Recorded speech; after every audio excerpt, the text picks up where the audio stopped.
Hello.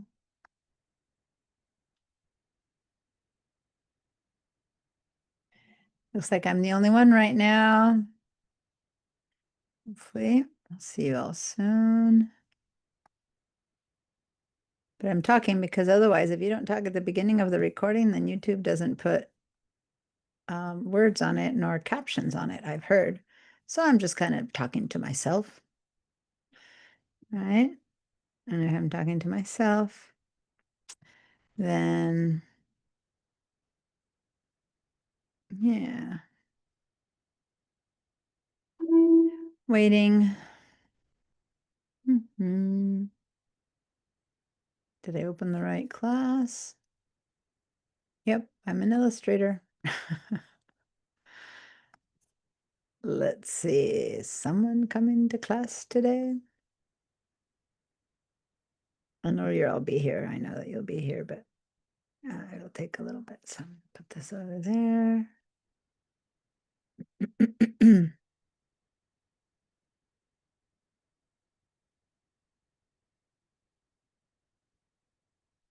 There. Toodaloo. Toodaloo, toodaloo. Feels so silly saying toodaloo, but anyway. Here we are, waiting for people to join the class, which started a minute ago. So I'm not very patient, am I? Whoever watches the recording is gonna laugh talking to myself. I don't need to talk more. And as soon as I said that, here comes Curtis.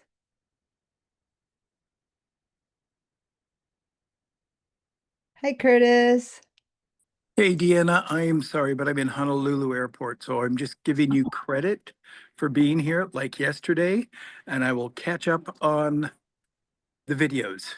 Okay, that sounds wonderful. Thank Uh, you so much. And you're doing an awesome job. I love these classes. oh, I'm so glad to hear that. I love that you're putting all the posts that you're putting and moving forward. And it was funny for what you said. You're not slow. You're just learning at whatever speed you need to learn. Don't worry. Thanks. Okay, take Okay, care. bye. Bye-bye. So you don't have to stay signed in? Well, there I go. I was saying that Curtis arrived, but he arrived and left. So aloha. Anyone else? Anyone else joining us? Vera, Moni. I know Christina can't come. Andrea, Amberly. Hello. I should check my email, see if anyone else contacted me. Oh, here comes Vera.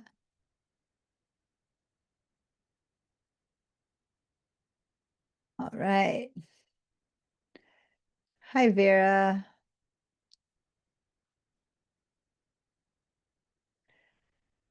It's just you and I right now.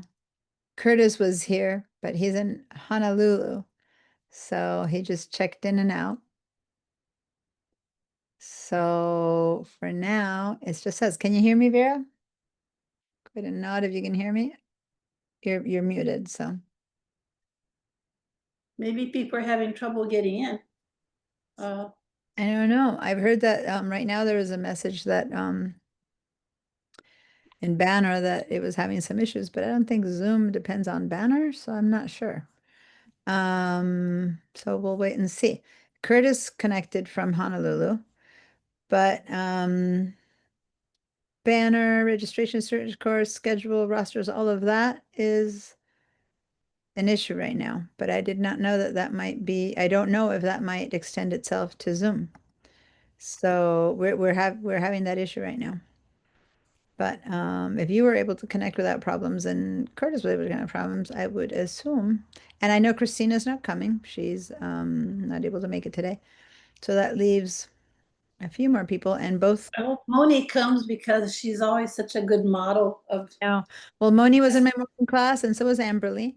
And I Yeah. think they said they were coming. So, but I know Moni was working, so maybe she won't come till later. And Amberly didn't really say she was coming. So hopefully she is coming. And then Curtis already checked in and checked out, like I asked to check in if you can't make it. So I don't know. Maybe it's us. Let's wait a few more minutes or ask me something that you want to know. Well, we'll wait a couple of minutes before we start. Oh, yeah, Yeah. I made a little clown and made an attempt to act organizing the layers as I go. And Mhm. as I do that, I forgot to I could have put fingers on this little clown. But I thought about it later after I had already organized.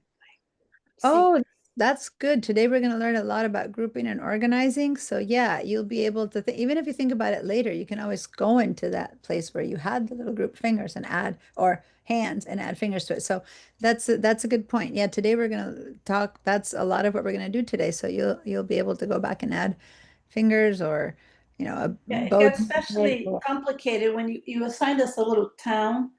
And oh, it's just so much fun to just move things around. And then you go, oh my goodness, I forgot this 20 steps back. Uh-huh. And finding my Well, it's spot. not an issue. Even if it's 20 steps back, so you can totally connect back to that and add it in that layer. So we're gonna see how that works right now. And yeah, no, it would be horrible if you couldn't go back and add or take away, if it all had to be finished before you move on to the next piece. That would be impossible. So Yeah. no, that's totally doable. So we're good with that. I'll show you how. Hi, Amberly. Hi, sorry I'm late. No, that's good. I'm glad you're here. Curtis already popped in and popped out, and then Momi's not here yet, and Christina can't make it today. So maybe it's us, basically you two at this point until Moni comes in. Um, and I'm trying to think, at least the people who've been posting. I mean, there's been other people popping in and out, but they haven't posted. So the ones I take seriously are the ones who post. So, and that's it for now. So I've emailed everyone and tried to remind them of the class time, that a lot of them are on vacation or something's happening. So um, now that there's two of you guys here, we're gonna keep going with the new stuff. First of all, let's head over to the chat and give a little good afternoon. Little message right there. And then I'm going to share my screen. And we're going to look at the Padlet. Here we go. And in the Padlet, we were just talking with Vera about the little figures she made. And the questions she had are all things that, in fact, I'm going to be addressing today. So it's pretty good timing for her to have those questions. And let me see. So here we go. So Amberly, did you post anything? I'm looking at Moni, Curtis, Christina. Oh, Andrea, she's not here today. And Amberly, you posted the class stuff. Okay, so you didn't do stuff outside of class. All right, so Vera.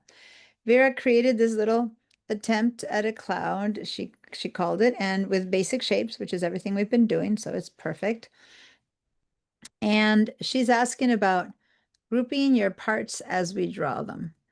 I want to learn to group within group so that when I look at my work, I can easily make changes. So that's precisely one of the things that we're going to be doing right now.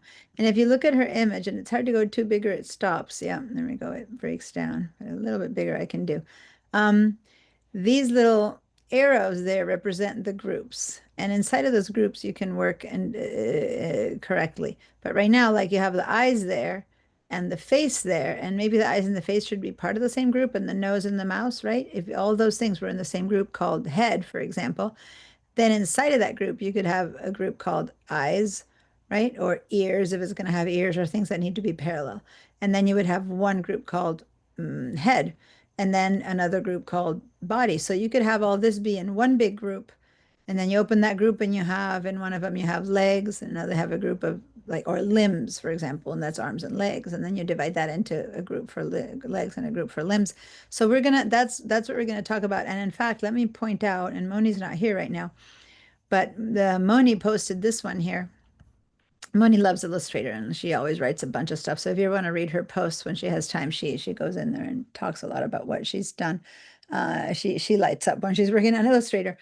But the point I'm trying to make is that if you look at her layers here, and I don't know if you can, I can make it a little bit bigger. There we go.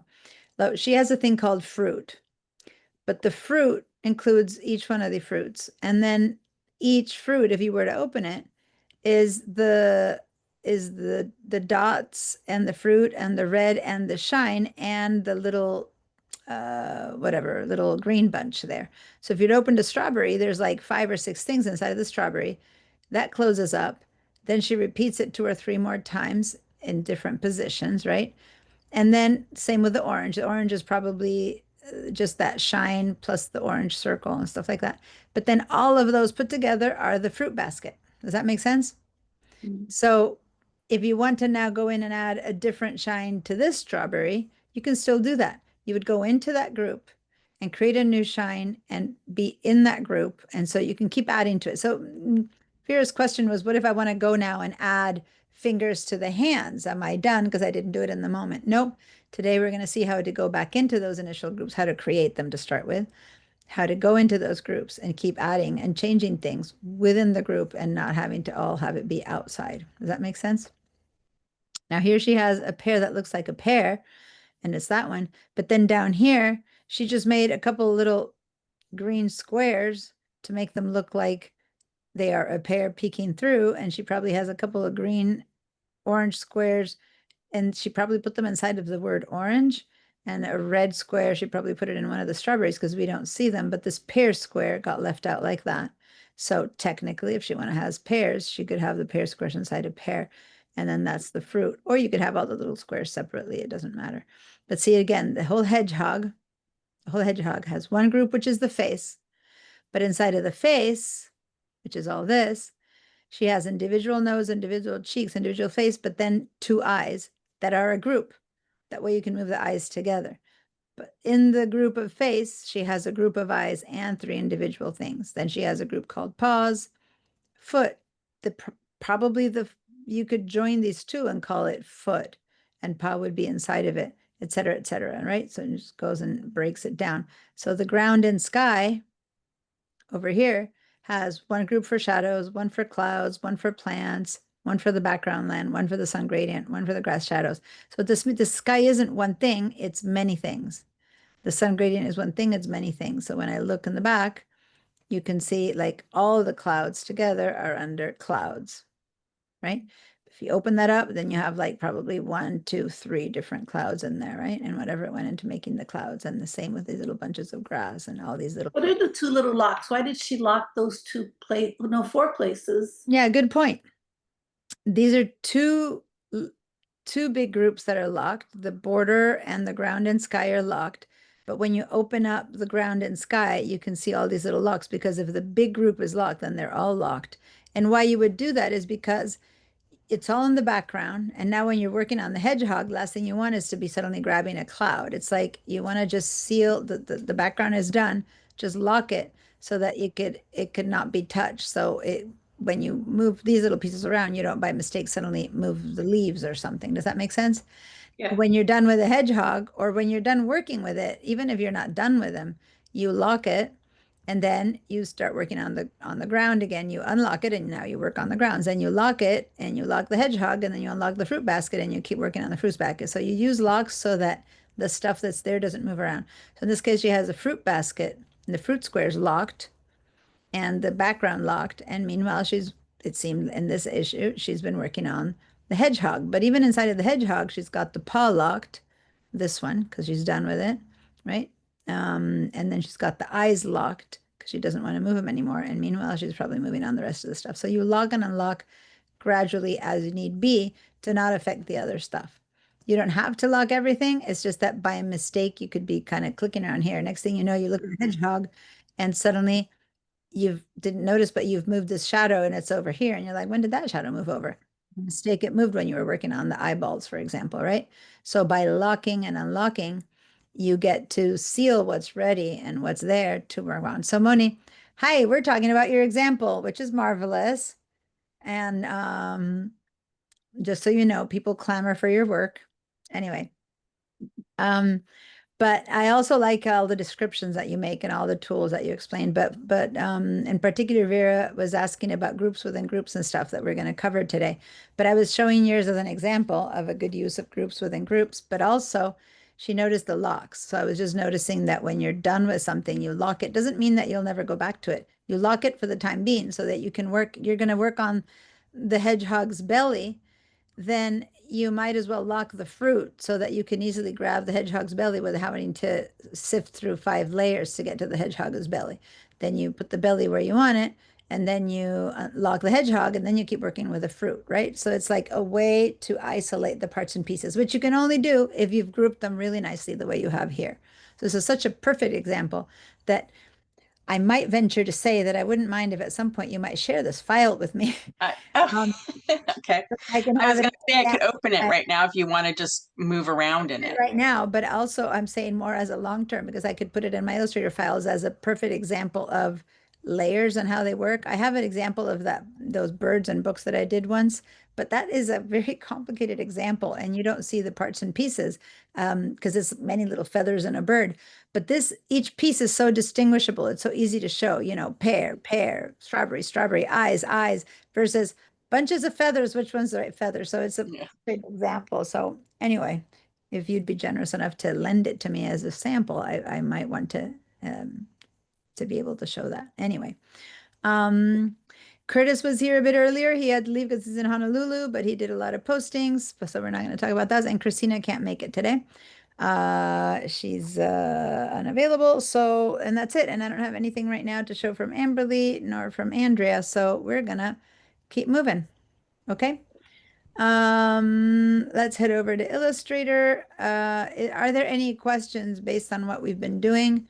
Last week we spent a lot of time with working with still the basic shapes, and we're basically using just the black arrow tool at this point. And we've been working a lot with layers, with alignment, with copying, with the shortcuts and that kind of stuff. So artboards, is there anything around there that we have to talk about, or should we continue? Basically, Vera and Amberly, do you have any questions about that kind of stuff, or are we good? I'm good. Go ahead and continue for me. Okay, Amberly, I'm anything? good as well. All right. All right. So then let's go and open and make a new file. We'll start with print again. Now, this is something that really only concerns what I said in digital techniques, but Amberly and Moni are both in that class. So Vera, I know you've been around. So let me just say something that I'm about to say that I'm linking both classes. If I am never going to go to print with this creature, then I don't need to go to print. But you never know what you're going to do. What's that hedgehog going to do? Is it ever going to be in a postcard? Is it ever going to be just as a little mascot on your website? Never mind that you're just doing it for fun. I don't care. But if you don't know, why would you choose print or web? If I just said, which is something I said in the digital science techniques class, I just said that Illustrator, it doesn't matter how big you make it, is vector files, so it can be as big or as small as you want. That's what I said, right? But there is a possibility that I might be using Illustrator A to make something similar to what you can do in InDesign. See how they have layouts here? Now, layouts would be something that I've told you that we do in InDesign. As long as it's a one-page document, right? You can do it in Illustrator as well. Where it gets hard with Illustrator is to make a multiple page document. But something like this, where you're making a business card, a letterhead, an envelope, an invitation, like different elements that are one page, you can do that in Illustrator similarly to how you can do it in InDesign. Or this is a resume and you have two separate pages that you're going to print separately, but it's not like going to be a booklet or something like that. Does that make sense? So if you use it as you would in InDesign, then you would place, not import, a photograph, like in this case. Well, then the same rules apply to InDesign. That photo needs to have the resolution that matters, and thus we choose print because over here, it's going to be printed in CMYK, and it's going to be that if you bring in a photo, the photo has to be correct and be at 300 PPI. Does that make sense? There's a couple of other issues where some people make logos out of images. I don't recommend them, but you might have a photo of the mountains behind of your town to be the logo of the Chamber of Commerce of that town, for example, right? So if you use that photo and keep it as a photo, it's not a good idea, but some people do. Then that's a logo that needs to then be always adapted in resolution to the size that needs to be printed. Because of that, I recommend then turning it into an illustration, which I'm going to show you how to do in Illustrator. You can turn it into an illustration, and then you'll be fine. But anyway, there's reasons why you might want to start with print. Again, you might be bringing in a photo of an apple, and then you're going to rasterize that, vectorize that, I'm sorry, and turn it into an illustration. Well, you're going to want to bring it in at 300 ppi so that it's the best apple possible for you to then turning it into illustration, right?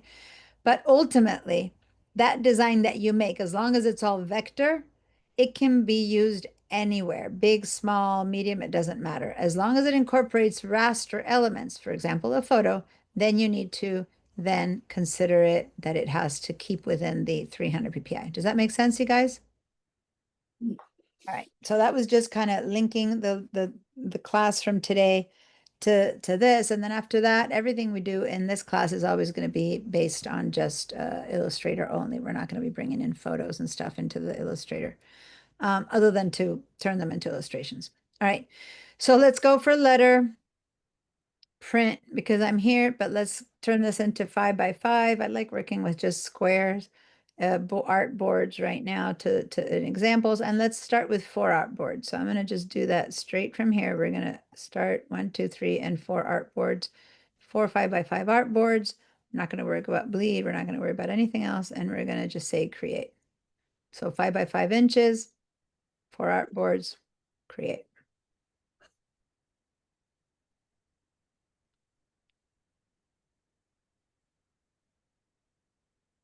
All right. And if I start zooming in right now, Command plus, plus, plus, I'm basically going to the middle of my page. So it doesn't take me to any artboard. Who remembers what was a good quick solution to get to like page 1? What am I doing right now? And how can you tell I'm in page 1? So I'm gonna undo that again, right?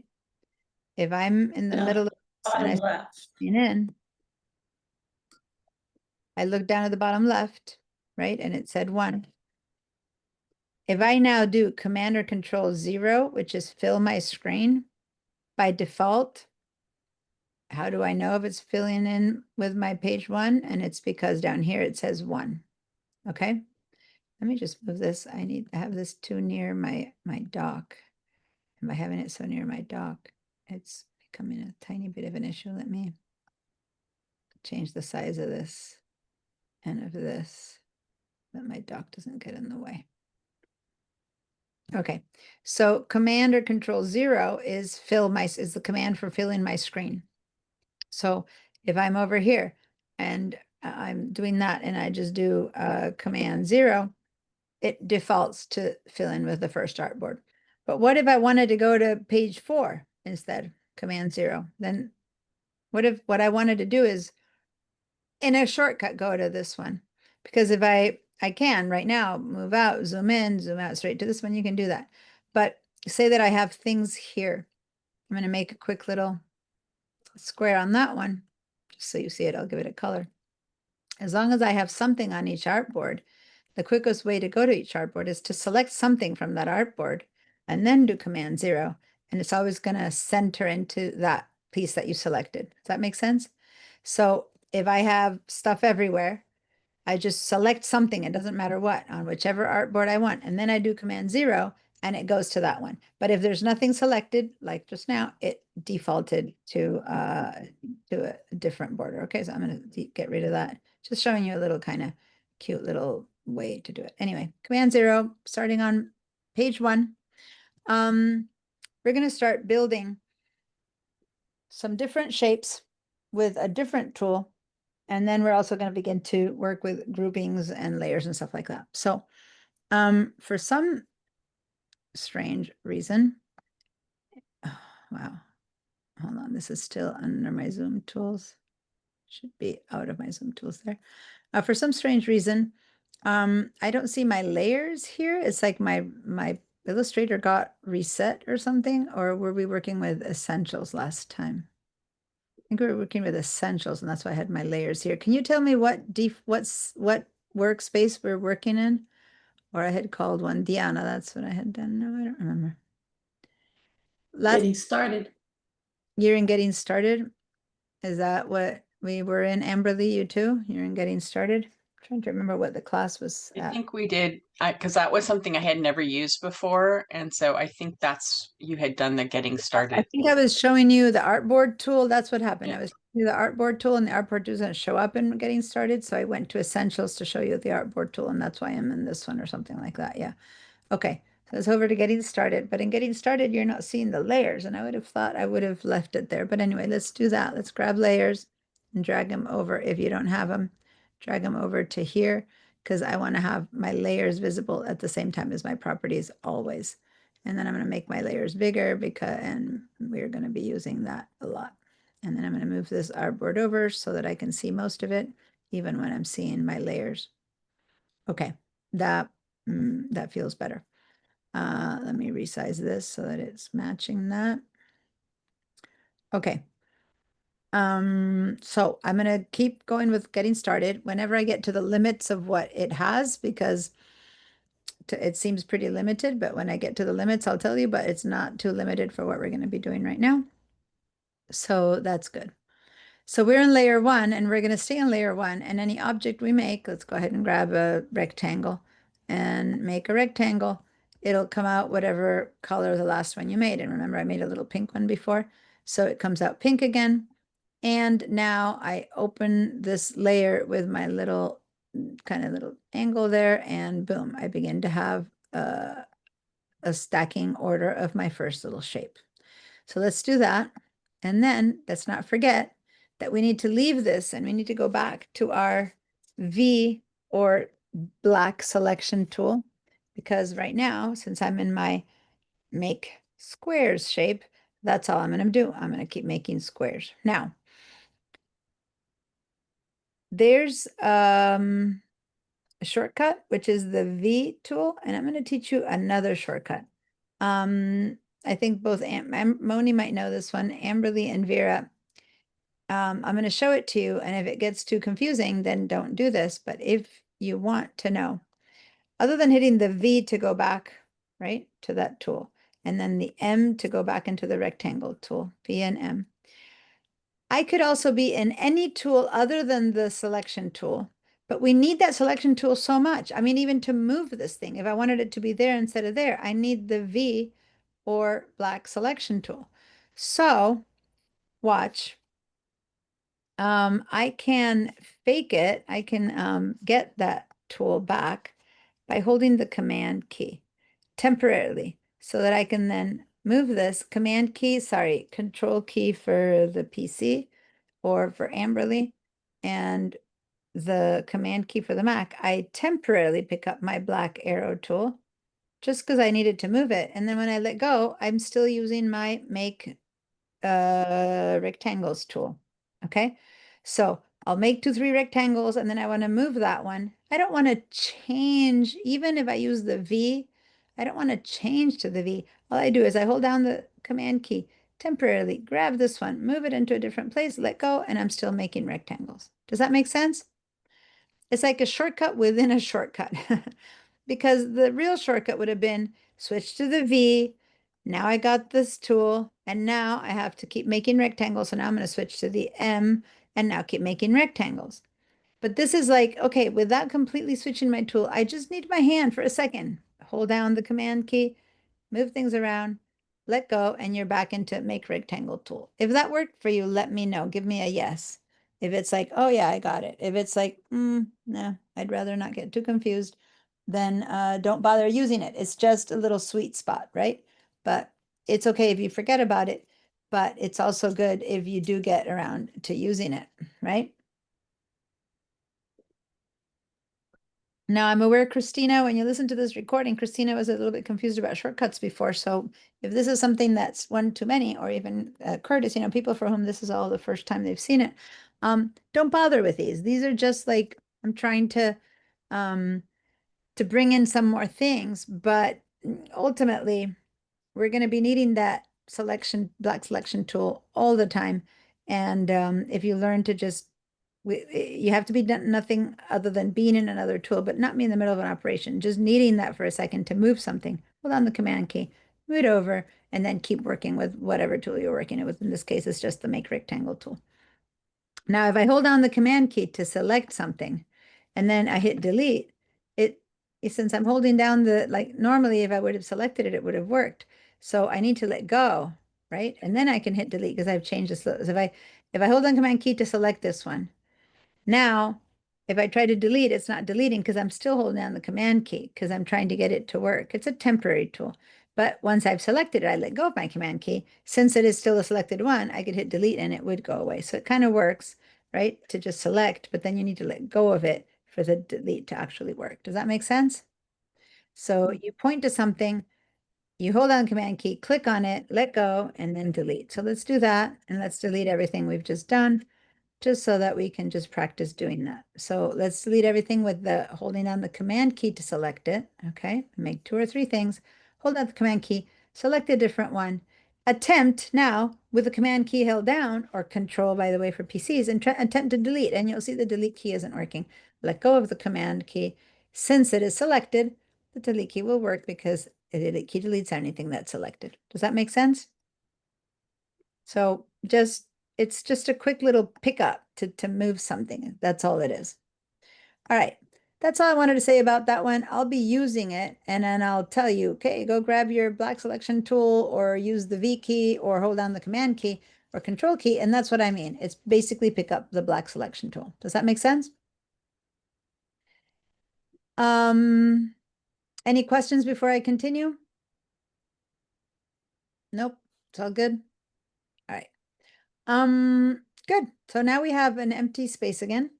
And now what we're going to do is we're going to actually make one big rectangle. And for the first time, instead of using the black selection tool, so now let's go select the black selection tool itself. There we go. And remember what the black selection tool did. It allowed me to, oh, by the way, we're going to make a rectangle and an ellipse. Sorry, we're going to make 2 shapes, rectangle and ellipse. One next to each other or behind each other. It doesn't matter where, just 2 shapes. And remember that the selection tool gives me a bounding box. It allows me to move it in and out and out and you know, tall and shape. But it's more obvious in the ellipse because in the ellipse you see it.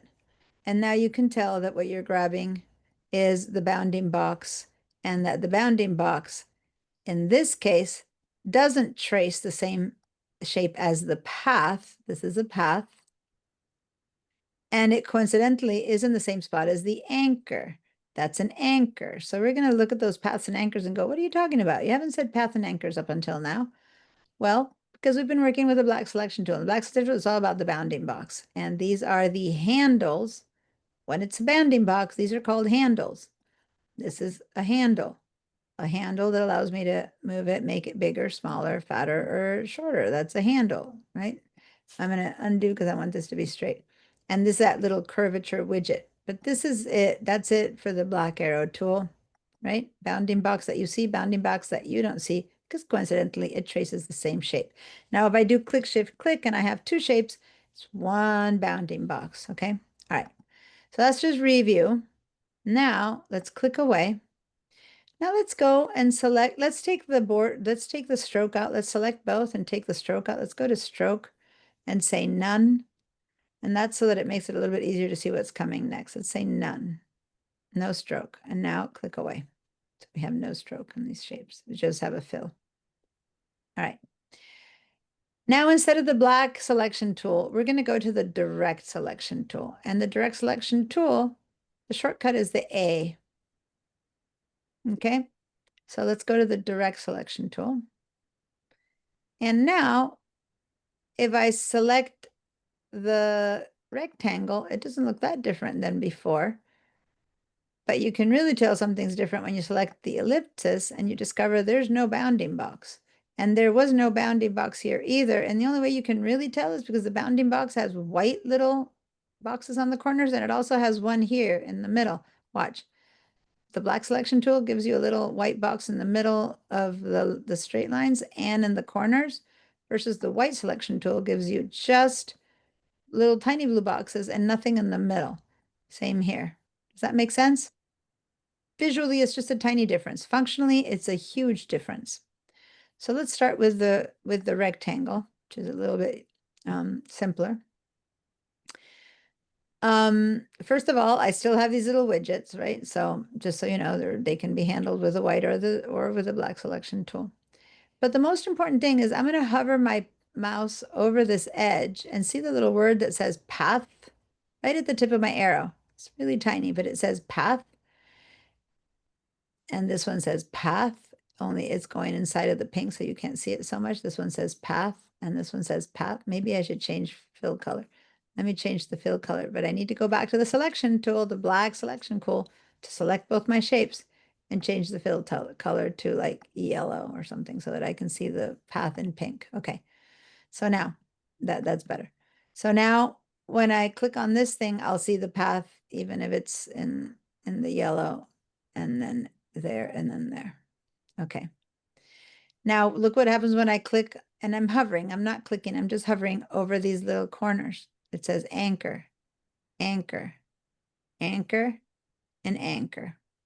So the anchors and the paths are the elements that create a shape. And if I were to take this and say no fill, remember? No fill. And if I click away, if I hover back and forth over this shape, it's still there. What's still there? The paths and the anchors are what are still there. They just don't have any appearance properties to make them look like anything, but the shape is really created by the paths and the anchors. So when I select it again, clicking right on the path to select it and give it an appearance again, then it just happens to be that there's an appearance property, but the shape was not defined by the appearance. It was defined by the paths and the anchors. All right. So what's up with these paths and anchors? That's what we're going to learn to manipulate today. First of all, when I have 4 paths selected, they're all blue. If I were to now click and drag, it would seem like it's doing the same thing as the black one. I mean, it's just moving the element, right? But if I tried to grab this and make it bigger or smaller from the anchor, turns out nothing's happening.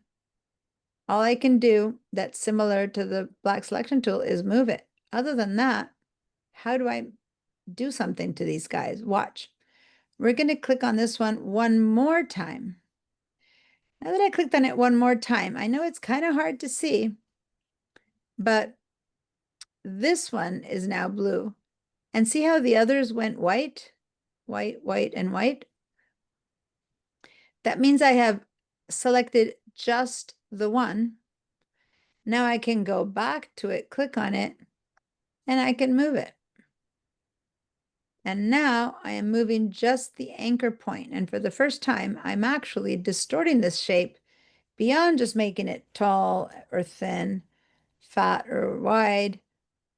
I am actually grabbing each anchor and highly modifying the shape of the object that I had created. Now it is not a rectangle whatsoever. It is still 4 anchors and 4 paths. So I'm limited what I can do with 4 anchors and 4 paths, but I am not anymore working with a rectangle in any way, shape, or form. Does that make sense, you guys? That's the power of the white arrow tool. So for those of you who were in this class earlier today in InDesign, I showed you how the black arrow tool worked with the frame, and the frame is the holder of the creature, but the white arrow tool is the thing that works with the content. Okay, so if you want to think about it that way, the content is the shape, and the path and the anchors are the things that we modify. Guess what? I can just click on this path and move the path as well. I've been moving the anchors, but I could also just click only on the path with the white arrow tool. Oops, I need to click on it one more time because I had to isolate it from the rest by clicking one more time on one of them. And now that the rest are not, now it's isolated. Now I can pick up that path. And now I can pick up the anchor. And now I can pick up this path. Okay.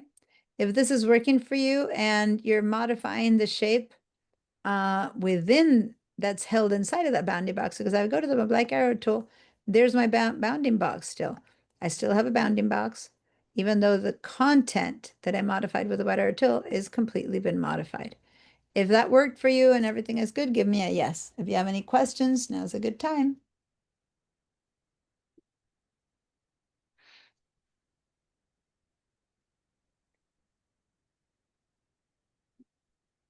All right, so let's do that with the circle or elliptical shape. And something slightly more complicated happens because when I click on one of these anchors, whoa, something new appears. These are little handles. And remember I said that this was called a handle for the bounding box? These little white boxes were called handles. Well, guess what? When you have the white arrow tool and you click on an anchor, these are also called handles because before the handles allowed you to modify the shape up and down, left and right. This anchor has two little antennas, let's call them, but they're handles that allow me to grab it. Now I clicked on the path first to activate the antennas, let's say the handles. And in fact, when I hover over it, it even says the word handle. Now I go to the little handle, the tip only, and now I can just grab it and I can begin to play with it up and down to modify the two curves. It's like a seesaw. The two curves that pull out of that anchor are modified when I play up and down with the handle. Not only up and down, but out and in. So the closer this handle is to the anchor, the closer to straight that line becomes. The farther from the anchor, the farther that curve happens, and then up and down. But I can have it up there and close. See, I'm making almost a straight line, or up there and far. All right. Now, once I have modified this curve, I can grab this one, which right now only has one handle out. Why? Because it's the handle that holds on to this curve. See how that hasn't changed shape and that hasn't changed shape? This only had one handle because this curve is being modified. Now, once I select this anchor, then it has two handles. Here I have only one and another, and now I modify these two.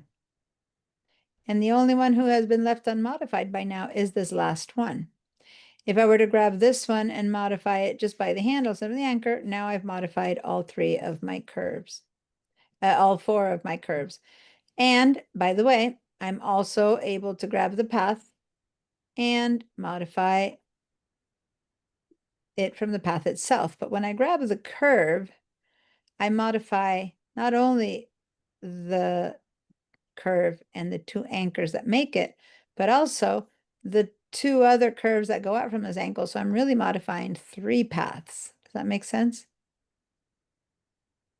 So, and right now we're still talking about two shapes that are made by, they have been made with basically four anchors and four paths, the basic ellipsis and the basic rectangle are made with 4 and 4.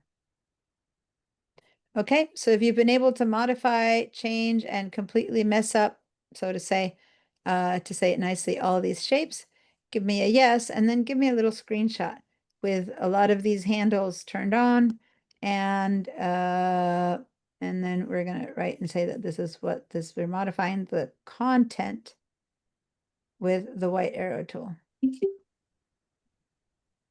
Give me a yes if this is working. And I'm gonna go to the Padlet and give you guys the code. Deanna, I have a question. Yep. Should those handles be on other shapes or is that only on the circle? Right now, those handles are only on curves. Since the other shape we have has no curves, you don't see them. Now we're gonna create some hybrid shapes that have curves and anchors and straight anchors, and then you'll see them on those on the curves only. Okay. Okay, on BDI, I don't think I can do circles or any. Go ahead and share your screen because, yep, you should be able to. So let me see what's happening. Something must be happening if this isn't working. It's like they're grayed out. Like when I click, there's no.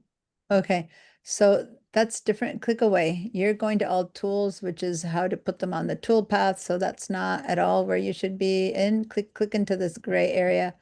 Yeah.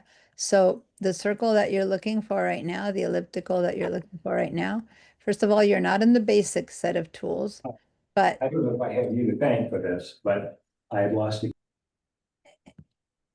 Amberly, I know that someone's talking behind you, but if you can pay attention, we're using a different set of tools.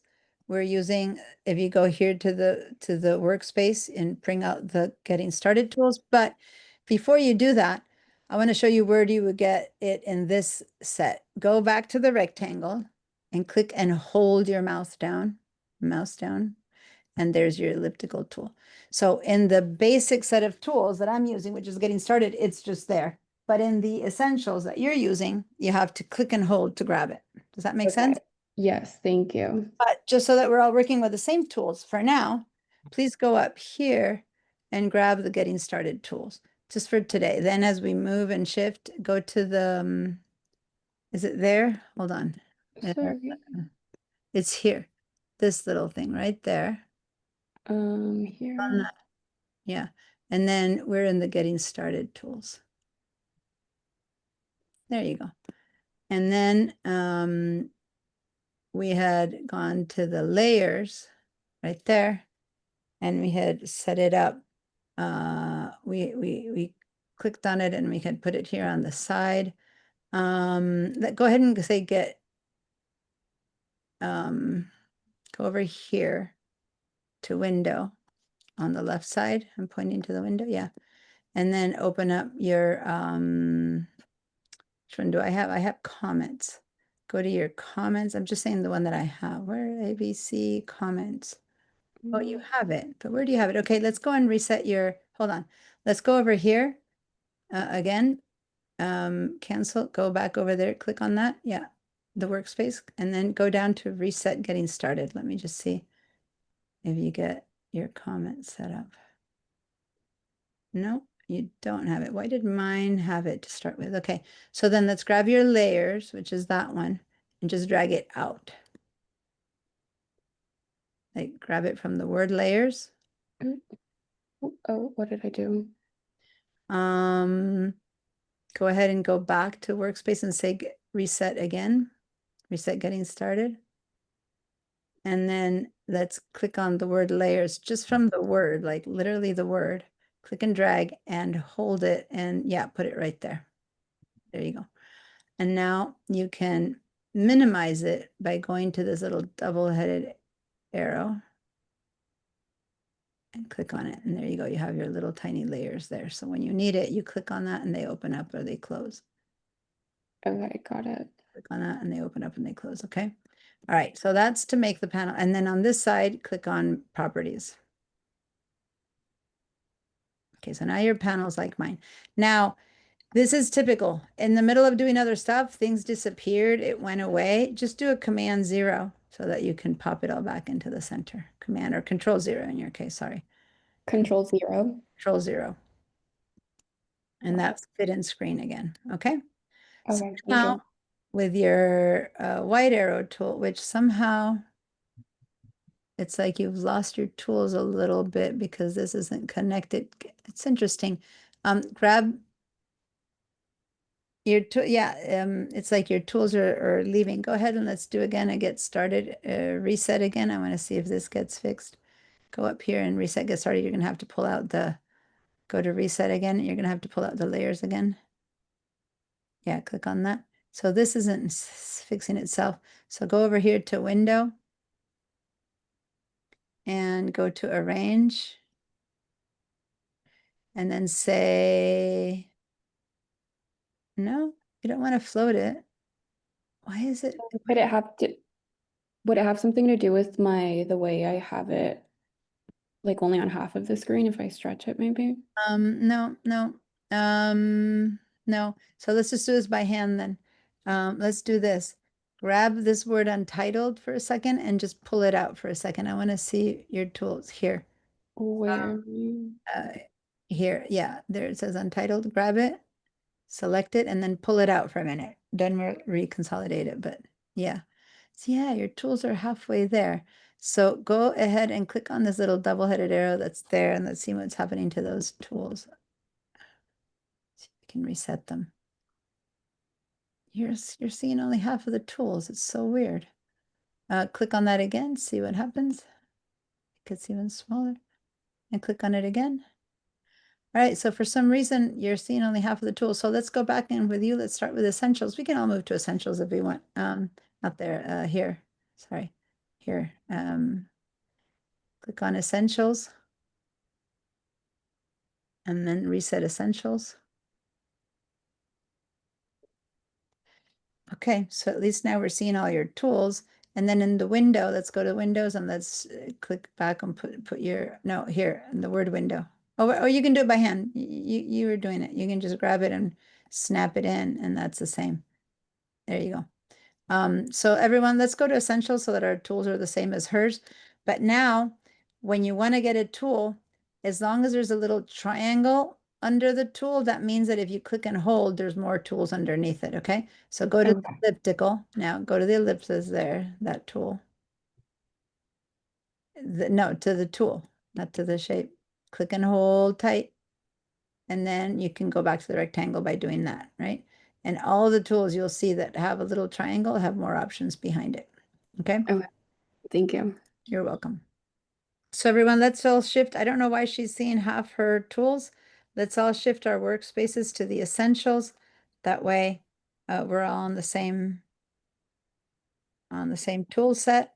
Because otherwise, I wouldn't know how to help her if that she's not seeing something if I'm seeing it. So it's easier to just shift because that wasn't fixable, and I don't know why it wasn't fixable, but okay.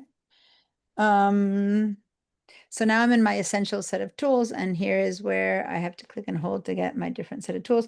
Since this is how every other workspace works, it's like they decided to do that to make it easier for beginners, but in reality, I think it's better to let people learn from the beginning how they need to get a tool. So I'm not sure why the getting started is so different in their setup. Okay, so white arrow tool. Select, modify, were you able to do that? Were you able to now modify, grabbing either the paths or the Yeah, anchors? Yeah. I can modify it now. Thank Okay. you. And I gave you the Padlet, everyone. And I put it in the copy, but I don't see anyone having posted. So please make screenshot of these shapes, and let's say use the direct selection tool, white arrow, to modify the shape by grasping the paths and anchors and their handles.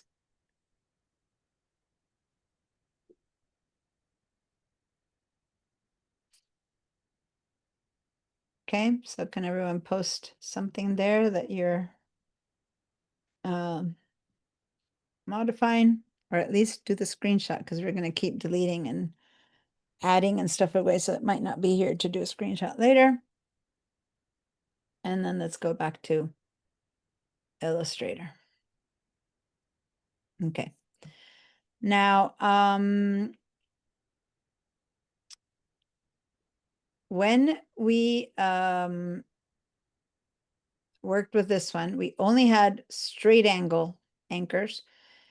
And here we only had curvature anchors, like exclusively. So there's a way to make a combination of both to have a shape that has a bit of everything.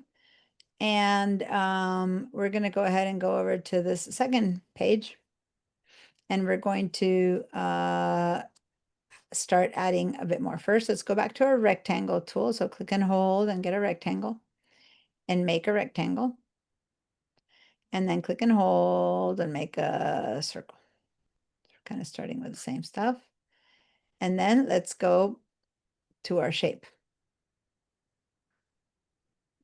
Now, the only thing limiting this shape from having more sides is that I only have 4 paths and 4 anchors. So how do I add more paths or anchors?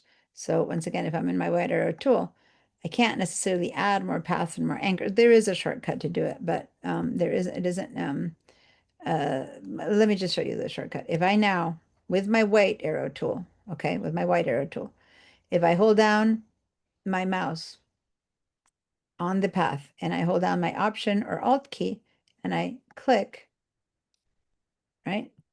Oh no, that was, I have to be in the pen tool for that. I'm sorry. If I go to my pen tool, it's right underneath. Pen tool is underneath. We're only going to use the pen tool for straight lines. And I'm going to go ahead and head over here to the right, to the middle of nowhere. Maybe I should have one more artboard here, but watch what I'm going to do. This is the pen tool. Let's do this. Let's go down to this bottom, and we're going to come back to this one for a minute, but let me just show you what the pen tool does. So let's go to this other empty one. And with my pen tool in hand, I'm going to click one time, and I've drawn an anchor. And I'm pulling out a little line, which is a path that's going to drop into place once I click another anchor. And then I'm going to click again, another anchor, and now another anchor, and another anchor, another anchor, another anchor, another anchor, another anchor, anchor. And then when I'm done, I'm going to go and join the first one of them all. And when I touch it, see that circle that's coming up under that pen tool? That means I've touched the beginning. And then I'm going to let go, because if I don't touch the beginning, this little spider web doesn't go until I close the whole shape. So when I close the shape by touching the first one again, clink, then it goes away. And now I'm free to move away. Okay, so 1, 2, 3, 4, 5, 6, 7, 8, 9, 10, boom. So that's my pen tool. Now, if I want to modify these, which tool should I go to? Can't modify them using the pen tool, so what tool should I go to? The white selection tool. Yep, the white selection tool. Or remember, the black selection tool also modifies, but it modifies only in width or height, right? But that's still a modification. But if I want to really change its shape, I go to my white selection tool. And now I'm going to grab this anchor and I'm going to bring it further in. I'm going to grab this one, I'm going to bring it further out. And I'm going to grab this one and bring it further in. Or then I'm going to grab this guy and move that, you know, et cetera, et cetera. So if you've been able to create a multi-path shape with the pen tool and then modify it with the white arrow tool, then give me a yes. Again, these are only straight angle shapes.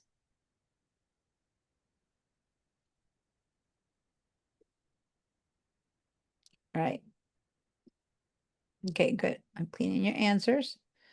Now, on the final one, we're going to use the tool that's under the pen tool, which is called the curvature tool. And it looks like a pen, but it's got a little curve pulling out from it, and it's called the curvature tool.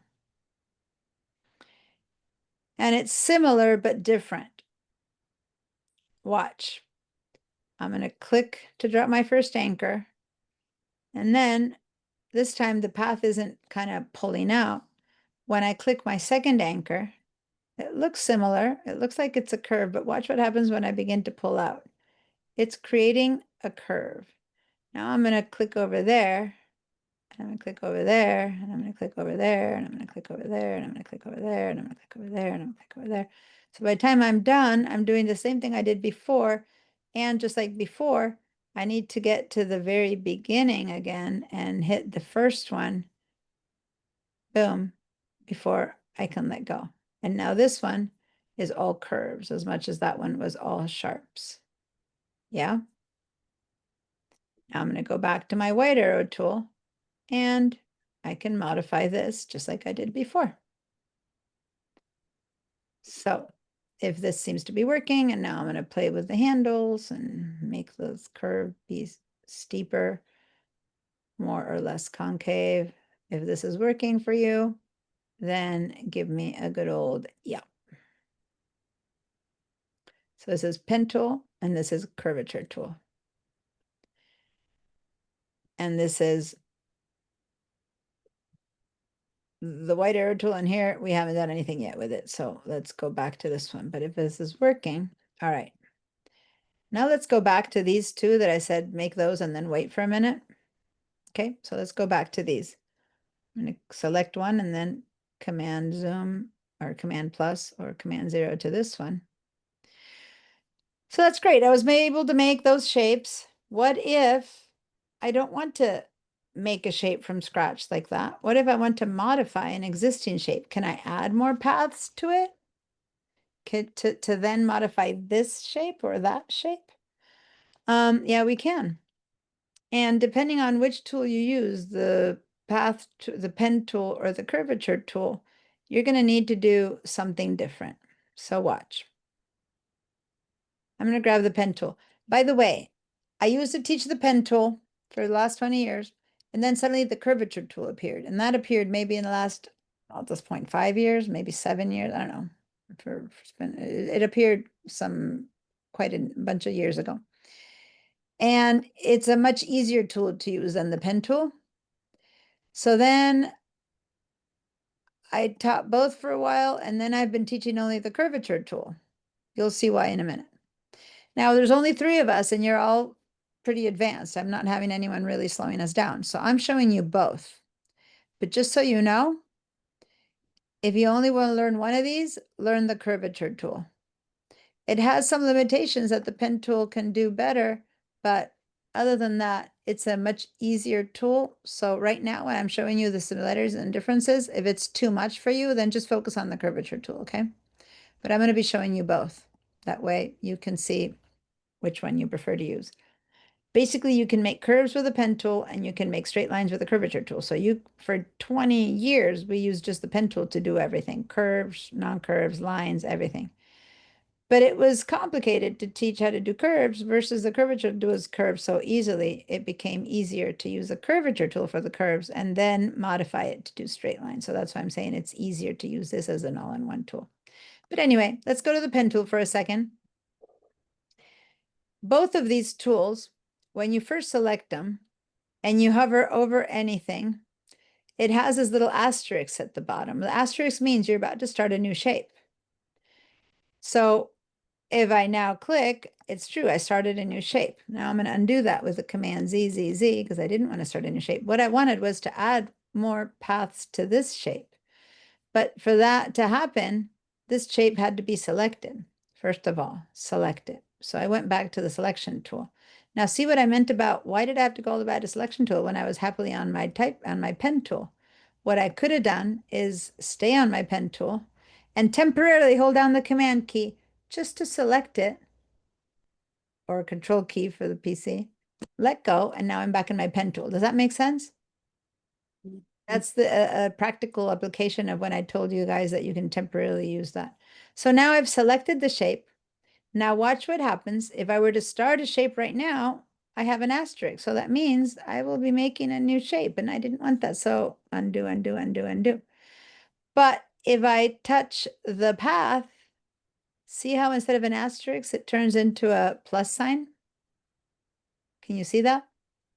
So if I'm with the pen tool and I'm hovering over the path of a selected shape, because over this one, it doesn't matter. It's not a selected shape, so nothing works. But this is a selected shape. If I were to click in here, I'm dropping a new path. And then I click in there. Nope, I did it too far. I have to be right on the path. So I'm going to Command Z, and I'm going to make sure my tip of my tool is touching the path. And I see the word path, then I click. See right there, it's too far. See how I have an asterisk? Right here is just right. I have a plus sign.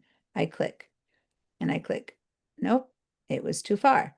So once again, you have to be very careful. Anyway, it's not that hard once you know what to look for. You basically click around, add more paths, add more paths. Just make sure that it says plus. So now I've added a bunch of paths. Now I'm going to go to my white selection tool, and I can start grabbing each one of these little paths, and I can now start modifying that rectangle. Again, I'm still being pretty basic and that I'm doing the pen tool to the rectangle shape, right? And I have now added more paths to the basic rectangle. If that worked out for you, give me a yes. Using the path tool to add more anchors. Okay, clear your answers. Now, what if instead I had used the curvature tool? So let's now select the curvature. Now we're on the same one. Let's continue on the same one. Now I have the curvature tool. And if I hover over the path, same thing. See how I get a little plus sign? So I'm going to click and I'm going to click. But the difference is that the anchors that I'm dropping right now, in fact, they're little circles, as before they were little squares. These that I'm dropping are curvature little anchors. Okay, I've dropped a bunch. Now I'm going to go back to the white arrow tool. There's a different way to work with these, but right now I'm going back to the white arrow tool because I want you to show you that if I grab this anchor, oops, select it one more time and pull it out, these that I just dropped with the curvature tool are little curved anchors, curved ankles. Does that make sense? Now this is one of the original ones, but the ones that I just dropped are all curvature anchors because I used the curvature tool. All right, everyone's still good with that? So each one drops their own kind of anchors. All good? Give me a yes if it's good. Give me a no if something doesn't seem to be right or if there's a question. Yeah, Vera? Yeah, I got it. I think I got it. Any question? Go for it. If you think you got it and you got it, then I'm fine. I'll continue. All right. Now, if you can zoom in to one of those corners where you had the original sharp corner and then you have a curve, let's zoom into it a little bit, Command plus plus. Notice that as I click on that anchor, and I have my white arrow tool, on the left side, I have a straight line coming out, and on the right side, see my handle isn't like a seesaw? It's like I have two different handles. This is a hybrid anchor. This one is a pure anchor point. I get two handles. Okay. This one is a pure straight lines. I get no handles. And this one is a hybrid. I have a little handle to work on the curve. And over here, I have a handle, but only because this one forced it to be there. And but it's straight otherwise. And I would have to actually grab that handle to do something with it to turn it into a curve. But it was trying its best to not be one. Here, this one, same thing. It was a dropped one, but right in this corner, it's got half of a straight line and half over here. It's a curve, and the other half stays adamantly straight. It doesn't have handles. Okay, so go find another place where you get your connections, like here. And here I have straight curve and no handle. This is a hybrid anchor point. Okay. If it looks straight, but it has a handle like this one, it's just that it got converted by another point. So this looks straight, but it has two handles. Then they work independently instead of like a seesaw, because one used to be straight and one used to be a curve. See that? But the one that's truly a hybrid only has one handle and the other one doesn't. So if that's working for you, give me a yes. If you found some good hybrid, and it'll only be on the ones that were connecting to the initial curves, the ones that was surrounded by two curves like this one, it just became a pure curved one that happens to look straight, but it's basically also a curve. So the big difference is that it works independently versus the ones that are pure curves work in seesaw fashion. Like they're both there working at the same time versus the ones that used to be hybrid now have two completely independent handle anchors. And this isn't necessarily that easy. So I might make it look like, oh, look, ha ha, easy, but it takes a while to figure out how to make these things move independently to do what you want them to do the shape you want it to shape. Right now, we're just making little ink blotches kind of thing. That's okay. But if you found two true hybrids, half and half, no anchor, no handle, and yes handle, then give me a yes. And I see yeses from all of you guys. Okay. I'm going to clear your feedback, but is there any questions before I continue? Nope. All right. So now let's go to the second shape here. So in this one, we use the pen tool and the curvature tool, and with a simple click, we dropped straight angle paths or curved paths. And it's only when they were next to each other that they converted into hybrids. Okay. Now I'm going to select this same shape, the top one, actually, and I'm going to convert these paths from curves into sharp ones. So watch, we're selecting it. So now I'm going to my white arrow tool so you can remember these had no other handles and these have two handles. And with my curvature tool now, with the pen tool, you can use lots of shortcuts to do the same thing. Press this, press that. But with the curvature tool, it's much easier. All I need to do, watch, to shift them from curves to angles is just double click on them. So watch. I'm going to go to this existing one now, and I've got my curvature tool on. And I'm going to just double click, and I've turned it into a curve. And then watch, I'm going to go to that same curve and double click on it again, and I've turned it into a sharp one. So I'm going to go and double click on the curves, double click, and I'm turning them into the opposite. So I can easily double click on every single curvature path that I dropped in before. Double click, double click, double click, double click, double click. And I made so many, it's gonna take a while. And I'm turning them all from curves into straight lines. Oh, I left one back there and back here. And look, it's all sharp.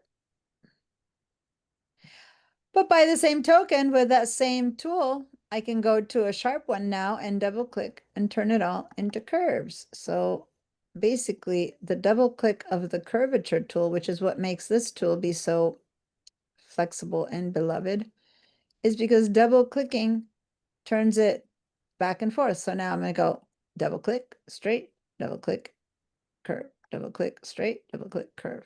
So you can do that with the curvature tool. You could not do that with the pen tool. With the pen tool, you had to be clicking on different shortcuts and then click on your pen tool and pull out a handle. And it was this whole much more complicated thing.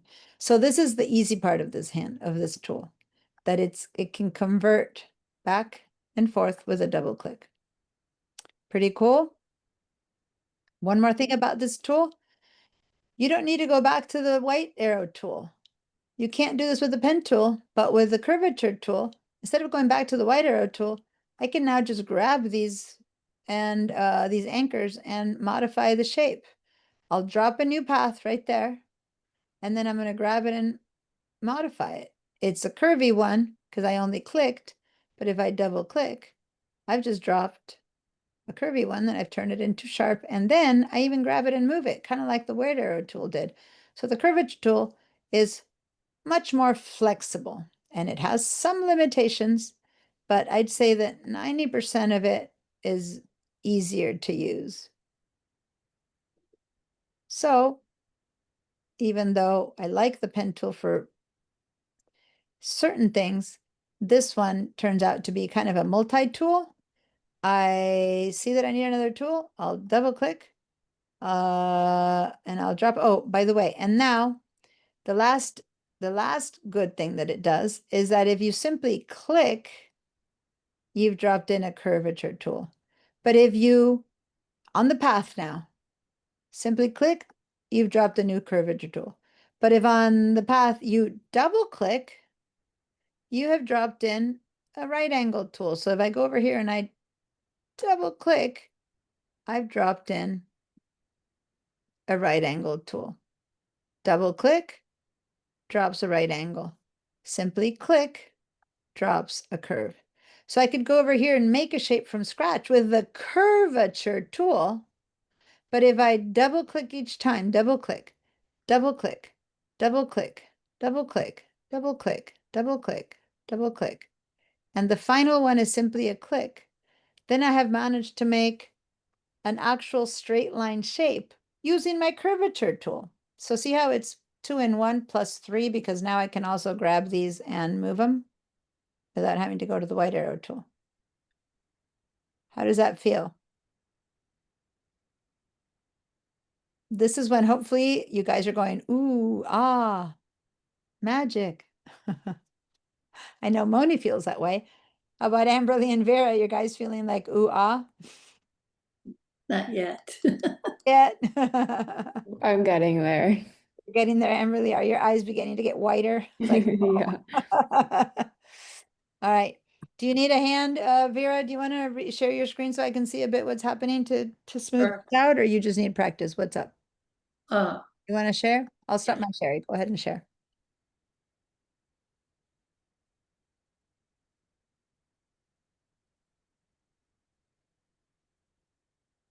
Okay. I didn't have quite the curve and right angle that you had, so, All right. Well, first of all, you need to have it selected, right? So you need to first select the shape or it won't work. So select the shape. Okay. Now go back to the curvature tool. And now you can select any of the edges as if there was a white arrow tool and any of the paths and move them. Go ahead and just move them. Yep. So you can do that. Now that, stay there. That's a very much of a curved path, right? mhm. Now put your mouse over that little anchor and double click. And you Oh, convert it into there straight. you go. Here's a little mistake. There's two. There's two. It's not a mistake. It just happens sometimes when you're doing. So grab one and drag it over a little bit and separate it. And I'm going to show you how to get rid of paths you don't want later, but right now I haven't taught you that yet. So now you can grab the one that you left behind and maybe move that one up or down, in or out.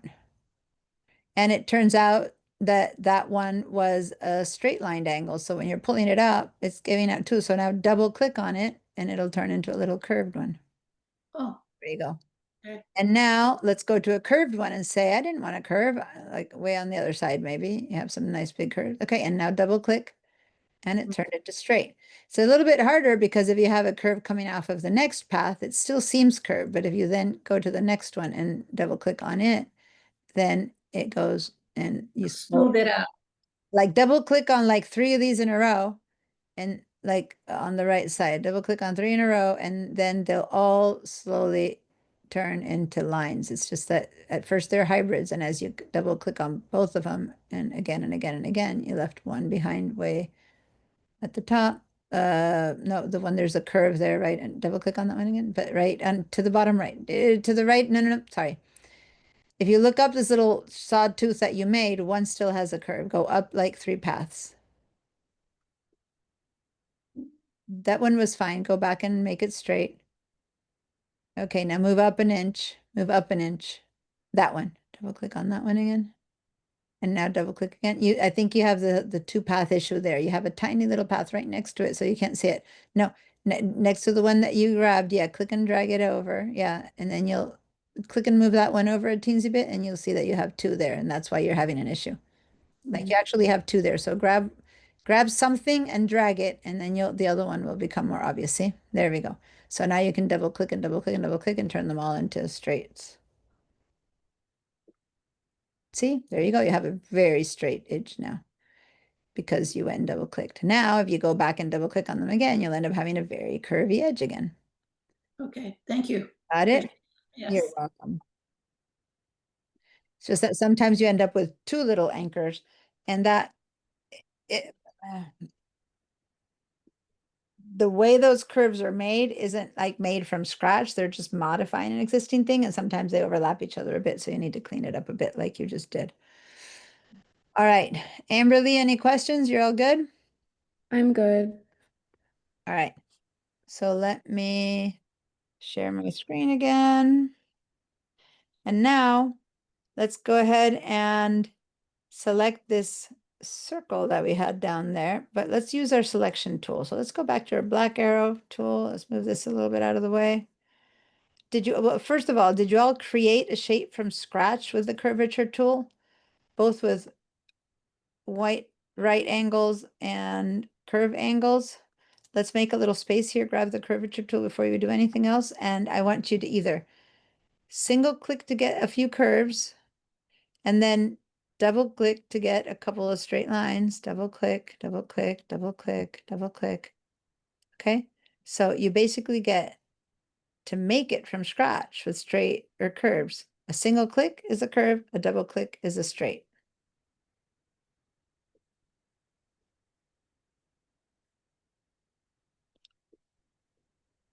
As you're practicing while I'm talking and helping other people, you might want to say, okay, instead of making something so completely random, what if I actually start trying to make a shape that means something, right? So then maybe see what it would take to make, I don't know, a chair, right? And so you do that and you do that and you do that and you go, oh, maybe I need to do that and do that and do that. Oh, I have to double click the whole time. Oh, but how do I add something here? Well, if I need to add something there, maybe I need to add a click over there and a click over there, and then that one, I'm going to drag it up. Oh, but then I need to move that one there. So if I move that one in there, you start like figuring out what it would take. And here I have a little profile of a chair, and I'm doing the worst little profile of a chair in the world, and I was trying to avoid that tip. But see what I'm trying to say? It takes a while to think it through. Where do I put my stuff in order to make this? And oh, well, okay, so then I need to grab this one and drag it in, and oh, this needs to be selected and move over there. Okay, I'm gonna move this over here, and et cetera, et cetera, et cetera, right? But it's having to think these things through that makes you understand how to do it. Okay. So even if this is the worst profile of a chair ever, it's a shape that I meant to do versus this is just a shape that's coming out. Does that make sense, you guys? I want you guys to start doing that. So when in the homeworks, I say, try to make something with a recognizable shape. That's all I'm saying. I'm not trying to say, give me Moni's hedgehog, but I'm trying to have you guys use your tools more forcefully, like in attempting to do something. And if it works or doesn't work, then you can share with me if you try to do this and it did or didn't work. But that's what I mean when I say try to make something. That's what I don't care what you make. I want you to be intentional about that thing that you're trying to make. Okay. So that's going to be one of the homeworks. It's going to be using the curvature tool and or the pen tool if you want to make intentional shapes versus these little ink splotches. Okay. So, and then do screenshots and post them on to Padlet. All right. So now let's go to this last circle that we left here. This was all curves. If we use the pen tool, which was supposed to make all straight lines, but if I put them in an already a curve, is that going to work? And I'm like, yeah, if I interrupt a curve with the path tool, with the pen tool, sorry, that does only right angles, and I click and I make a right angle, then the problem is by dropping them on a curve, you're still making curvature shapes. And with this one, you can't pick it up directly. You have to hold down the command key and then you pick it up anyway. And so basically the path tool, that's the pen tool. If you put a path in the place in the direction of a curve, you end up with a curvy shape. If you select a shape and you put an anchor in the middle of where there's straight lines, then you'll end up with straight lines. Okay. So it's a bit more limited that way. That's why when you're adding or taking away paths, you might as well use the curvature tool where a single click is going to give you a curve. And yep, it's curve. And a double click is going to give you a straight line. Now it doesn't look like a straight line because these two are curved. If I put another one there and another one there, then yes, it was a straight line. It's just that these end ones are hybrid. but the ones in the middle were straight. Okay? So this will just take more working to get it figured out. Okay. Now, however nice it is to think that every time you need to manipulate a shape, you can manipulate it with this tool, well, not really, because if I now want to manipulate this curve, I can't. All I can do is drop a path. So what I can manipulate is the paths, but I can't manipulate the curves, and I can't manipulate the angles. The only way I can make this curve change is by moving it in or out, but I can't manipulate the angles of that curve. So ultimately, once you have all the anchors and paths that you need, you should still go back to the A white selection tool, because now with the handles, you can really manipulate the shape of that curve. Does that make sense? You cannot do that with the curvature tool. With the curvature tool, you can grab it and move it in or out, add more, and I haven't taught you yet how to take away, but you can't, the handles don't come out. See that? So you're stuck with the curve you have. If this should have gone there instead of there, you can't do anything about it. You need to switch to the white arrow tool, select that path, then you can make that curve go there. Okay? So it's still a combination of all the tools that you need to use to really get the shape that you want. So really we try to use the curvature and the pen tool when we need more paths, more anchors that then generate paths. But once we're ready to manipulate it, the white arrow tool is a better manipulator because it lets you do everything you need. Now, let's all grab a nice curve with our white arrow tool. Not a hybrid one, not one of these weird hybrid ones. Just let me just zoom into this. Grab a curve that has two seesawing handles. Okay. And yes, I can move it in and out independently with the handle. I can move it in and out independently with the handle, right? But other than that, it's a seesaw. And what if I just want to move this side, but keep that one where it is? Or move this one and keep that one where it is? Basically, how can I like break the seesaw effect so that I can maybe make this be like that? Like that curve needs to go in, right? So if I hold down my, I believe it's the, on the PC, it's on the Mac, it's the command key. Oh, hold on. On the Mac, it's the option key. See how I have disconnected the seesaw function? And it's the Alt key for the PC. And now I have a curve that I've been able to, it's still two curves, but I can make them function independently. So here's a curve with a seesaw type of situation. And I want this one to curve in the return direction. So I'm holding the option key on this handle, and then I'm making it go out again. Okay. And that again, you need the white arrow tool to be able to do. And then I'm doing that over here again. So basically I'm inverting the direction of that handle by holding down the Option or Alt key for PC people and Option for the Mac. Okay. So when you want, you're basically turn it into a hybrid, even though it's still a curve, you've separated the handles. They're going one in each side. That's what you do by holding on to the Alt or Option key. Now this, if you're trying to get that effect, that's great. But if you were trying to get a gentle curve and you do that, you've messed it up because it's very hard after you've separated them to get a straight curve. Many times you'll have these little kinks in the curve, however much you try. So you're better off not doing that unless for sure you need the opposite curve. Other than that, you might need to trash this anchor, put in a curved ankle and start again because these little kinks are very hard to clear out. If your intention was to continue the curve, you might as well have one long curve and not this weird little in between. Does that make sense? Because try as you may, this in the long run is going to still have some kind of a problem to it, and it'll look like a little break in that. And it's subtle, but when you approach near enough, you thought you had a good one. And when you get really close, then that's really what's been happening, which is tiny, but it's not the same as a good curve. Does that make sense? That's my break time alarm. Is that working? Holding down the Option key on a curve, and this is all with the white angled tool, and then manipulating each handle separately, like you would if they were hybrid. Give me a yes. So you see a little minus sign when you touch the option. Yes.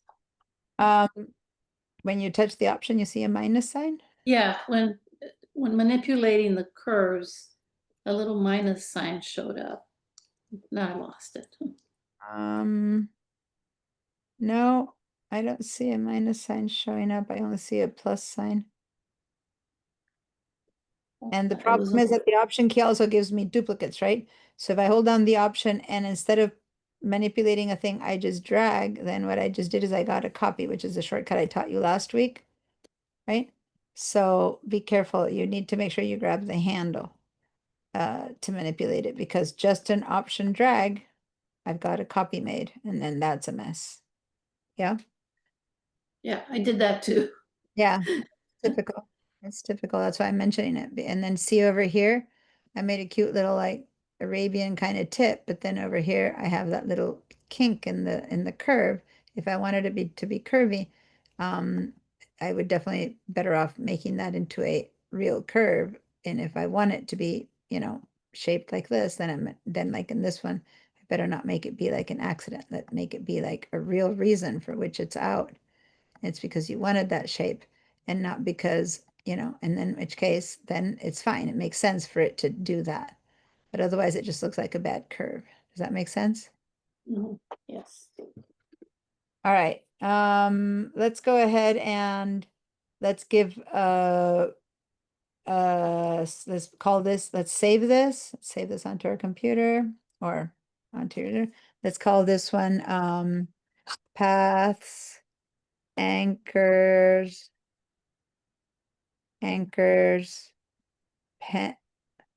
pen and curvature tools, and save that file. It's always going to ask compatible. Yep, you're saying okay. And then let's do a screenshot. There's no reason to do the layers right now because all we have is a bunch of different, squiggly paths. So it's not teaching us fine, right? Because these are all independent. But let's do a screenshot of all the little shapes that you've been manipulating into being. And if you've been changing the colors, then it would be even more fun. And then let's head over to the Padlet. And I see that no one else but me posted. Let me refresh, but I think I'm the only one who posted the first assignment. No, there they are. Phew, just had to refresh. Okay, so here I have some stuff from Amberly and a little turtle from Moni. Oh, look at that. See, she's doing the assignment, but she's turned it into a little octopus, and that's fine. We don't need to do it into a little octopus, but a little duck maybe or something. Oh, look at that. Shapes are beginning to look like birds. I like that little bird right there. Okay, so now I'm going to post mine. The first bird was an accident. To get his feathers, I Yeah. selected a piece to Okay. create the feather and it copied. I was shocked. Oh, there you go. Using the pen tool, not pen tool, and the curvature tool to create these hybrid shapes. The pen creates straight angle anchors. The curvature tool creates curve anchors.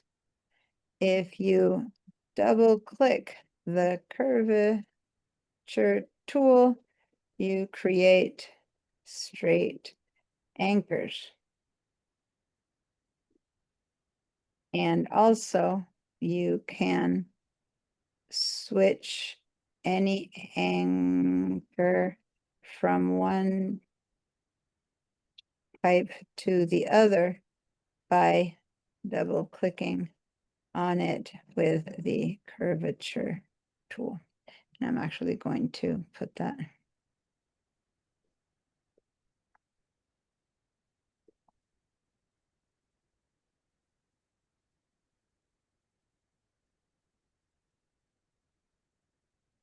All right. Oh, and then what I forgot to say is, I'm gonna edit that.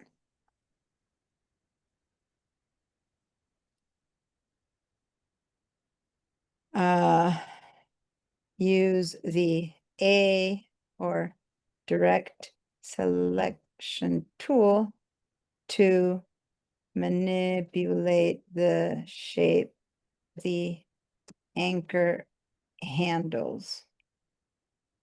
Use the Option/Alt tool to click on an anchor and be able to modify each handle independently of the other versus seesawing.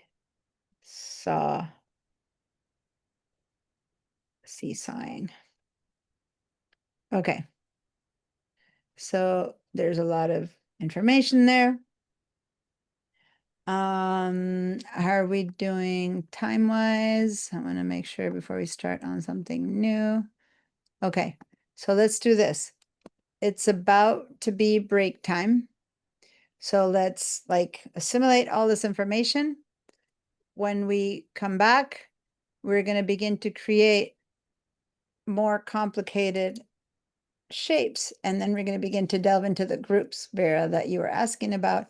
But now that we know how to create some more complicated shapes, maybe we'll make a bird like you just made with feathers. And how do you put them together? How do you group? Or maybe we'll make a flower. Maybe we'll make the turtle that Moni's making. And figure out how to group and create things independently now that we know how to create a better variation of shapes than we did at the beginning, which was just rectangles and circles. Okay. So what's the time? It's 3:07. Be back at, help me here with 15 minutes. 3:07, that would be 3:17 plus 5 is 3:22. Is that so? 3:23 p.m. That's 15 plus a minute here and there. Okay. See you guys in 15 minutes.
All right.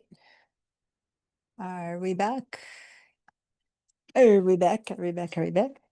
I just worked through the entire break and then suddenly I went, oh no, it's about to end and I still need to go to the bathroom. I ran back and forth. Anyway, got a lot to do today when I'm done with class, so I was posting all of the morning class material, which is already posted, and now I'm gonna move on to the second class. All right, so I see Moni is back. I see Vera. Are you there? I'm Um, here. You're there. Okay. So we had some fun making all these little creatures and really learning how to manipulate them. Now, absolute comfort with creating the shapes will come with time of just doing it. It's like, yeah, you don't wobble on the bike. You get on the bike, but you don't bike a race yet, right? Like you wobble your way until you're good at it, right? And so that's just using the tool, using the tool. So for homework, please make shapes. Again, I don't care if they look as bad as this little chair, if they look like miraculously out of the blue, suddenly a bird came out, or if it's a purposeful shape like the octopus, but just make shapes. Okay, because the more you make, the more you'll learn to figure out how to manipulate the combination of white arrow tool, curvature tool, pen tool, black arrow tool, and adding posts, adding anchors, taking away anchors, moving paths, moving anchors and stuff like that. But now what we're going to do is we'll create a new, wow, look at the name, Pathy Anchors, the total typos there. Let's make a new file. So we're going to go File New. And at this point, we're going to go with the exact same thing that we just made. My recent item was 5x5 with 4 icons. So if we just sit at the one that the computer wants to make for me, the last one I made was 5x5 with 4 artboards. So all we need to do is say create, because we're just basically creating the same thing that we did before. So just hit create. And now we are going to begin to work with our layers. So I'm going to open up the layers to see them over here. And let's go ahead and do a Command or Control 0 so that we jump into the first artboard. All right. So now we're going to start creating very simple flowers. That's all we're going to do right now. And they're going to be very, very simple shapes. We're going to make them with some elliptical tools. So we're going to start by making a little oval, a long kind of oval. It's going to be a petal. You can make a longer petal, a smaller petal. We're going to make a little bit of a petal there. And we're going to fill it with the color that you want your petals to be. I feel like a sunflower.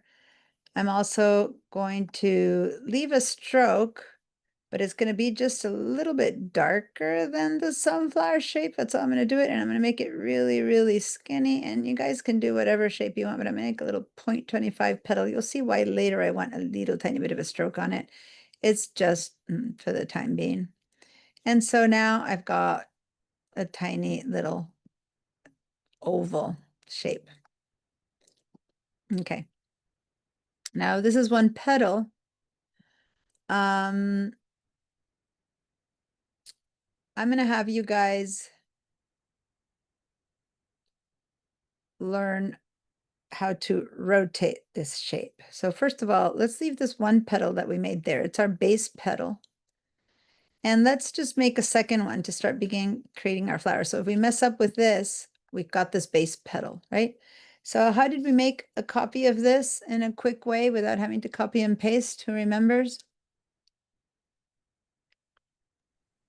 Hold down the Alt key. Option or Alt key, exactly. And when I hover over it, I'm already turning into the 2 arrows. And now I click and drag, and here I got a perfect, perfect copy of it. All right. So now, if I want to rotate this shape from the corners right there, it's going to rotate based on its axis. See that? Which is the center point of this flower. I'm going to go ahead and undo that because I want this to stay in that perfectly horizontal shape. But what I want to do is I want to change the rotation from point from which it rotates. So to do that, and I'm going to zoom in a little bit closer so you can see the details. I want it to rotate from this corner, not from that corner, like from this path right there. So there's a tool over here that shows a rotate tool. So watch me use it first before you try to do it, because it takes 2 steps before it starts working. So first I'm going to click on the rotate tool. And then just watch. When I made that tool, the center point that used to be rotated from, see how it has like a little blue little kind of marker? I can move that marker with this came up. I can now click right here one time, one single time, and I have moved that little bright blue thing from there to here, which means that if I now click and rotate, it's gonna like click and drag it, I'm gonna rotate from there. Now I'm gonna instead click on this point right there, and I moved it over there. Now it rotates from there. Now I'm going to click over here, and now it's going to rotate from there. Does that make sense? So I'm clicking in places, and that becomes the rotation center for this shape. Does that make sense? So I click something, and then with my mouse, I click and drag, and holding the shape, rotate it based on that place where I moved that. And it looks like this little tiny blue little place, and that becomes my rotation center. Okay, so I'm going to undo and do and do and do and do and do and do and do until I go back to having it be in the middle or the regular shape without that, and we're going to start again. So right now, by default, when I click on the rotate tool, that little blue line appears in the middle. So I'm going to just click out here, right there, and see how I moved that there. Now I take my mouse back to the shape and I start trying to touch it, and it'll rotate around that center point. If you've managed to do that, give me a good old, yep, it's working. Then move it somewhere else and rotate around that. Just practice, play, move around that. And if it's working, including taking it back to rotate from its center point or somewhere from its middle point, then give me a good old yes. How's it going? Vera and Amberly said, yeah. Okay, Moni, I think you know how to do this, but I think you're probably working too, so I'm going to just keep going. All right, so now what we're going to do, let's undo Command Control Z, Z, Z, Z until we go back to the beginning, okay? Hold down the Command or the Control key, and then Z, Z, Z, Z enough times. Now let's move it, and let's assume that this will be one pedal. Now we're going to be intentional about it. Now we're going to go to the rotate. We're going to click right there in the center point. And now watch what I'm going to do. I'm going to rotate it, but in the moment I'm rotating, I'm also going to hold down the Option key. So at the same time that I'm doing the rotate command, I've also made my rotation is a duplicate. So now when I let go, my original stayed there, but the one that rotated is a duplicate. You see that? I'm going to do that again. I'm going to select it, turn my rotate tool on, and I'm combining what we did before that we copied by holding down the Option key with the rotate tool. So I'm clicking on this anchor point right there. Now, when I rotate it, instead of just rotating and letting go, I'm also going to hold down on the Option key. So this one that I'm rotating is a copy. And I'm going to lay it low, kind of there, and then I'm going to let go. And I first let go of my mouse, and then I let go of my Option key. That way the copy doesn't disappear. Now I can do this multiple times, or watch what I'm about to do, or I can do Command D, D, D, D, D, D, D, D, D, D, D. So I'm repeating that last movement again and again and again and again. Each one of these is a Command D, Command D, Command D, Command D until I get to the end. So let me undo that, and I'll have to do many Command Zs.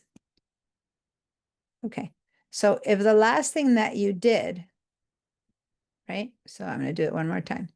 The last thing I did was Option drag, right? Now I repeat that last movement by doing Command or Control for Amberly or on a PC and Command D. And that happened again. Then I do a Command D again and it happened again. So now I hold down the Command or Control and I just tap the D, D, D, D, D, D, D, D, D, D, D, D, D, D, until I make a little flower. Once you've got this done, and if it's all working for you, give me a yes.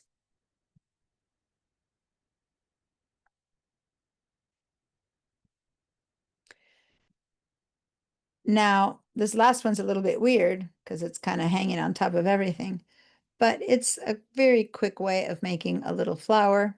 And now you understand why I put a teensy little stroke on the petals, because if all of these didn't have a stroke, then it would just be one big mass of yellow, which is another possible shape. But I wanted to see each individual shape because what I'm teaching right now is that. And when I open my layers, I have a bazillion objects and each one is one of the little things. Okay, so Vera, how are you doing and can I help?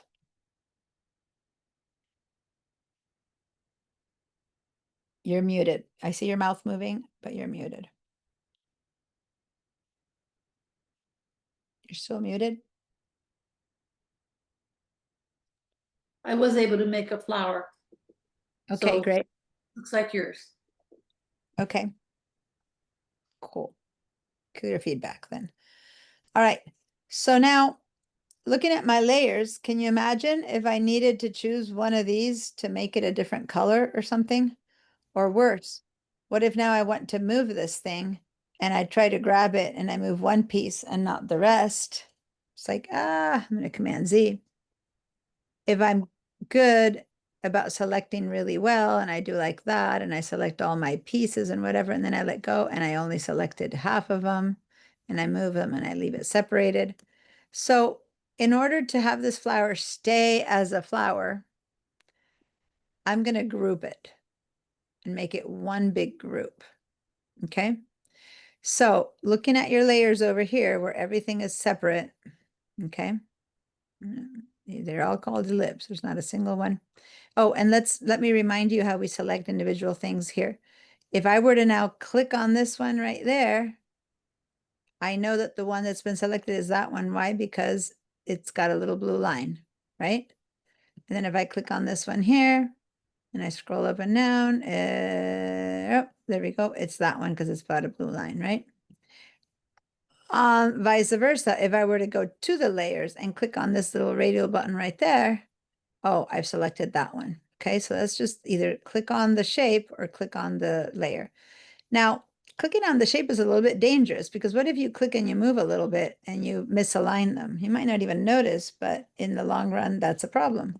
So if you can instead click on the shape, that's great. But when you have so many of the same thing, how do you even know which one you're clicking on, right? Like if that's the one you wanted to change, say you wanted to make it, a deeper orange, how did you know which one of many of these things to click to make that one the deeper orange? So there's got to be some way to do that without messing around with it. The first thing we're doing is we're going to group it. Now I can't say a select all because if I select all, this thing will be selected and this one doesn't belong to the flower right now. It was just our initial one.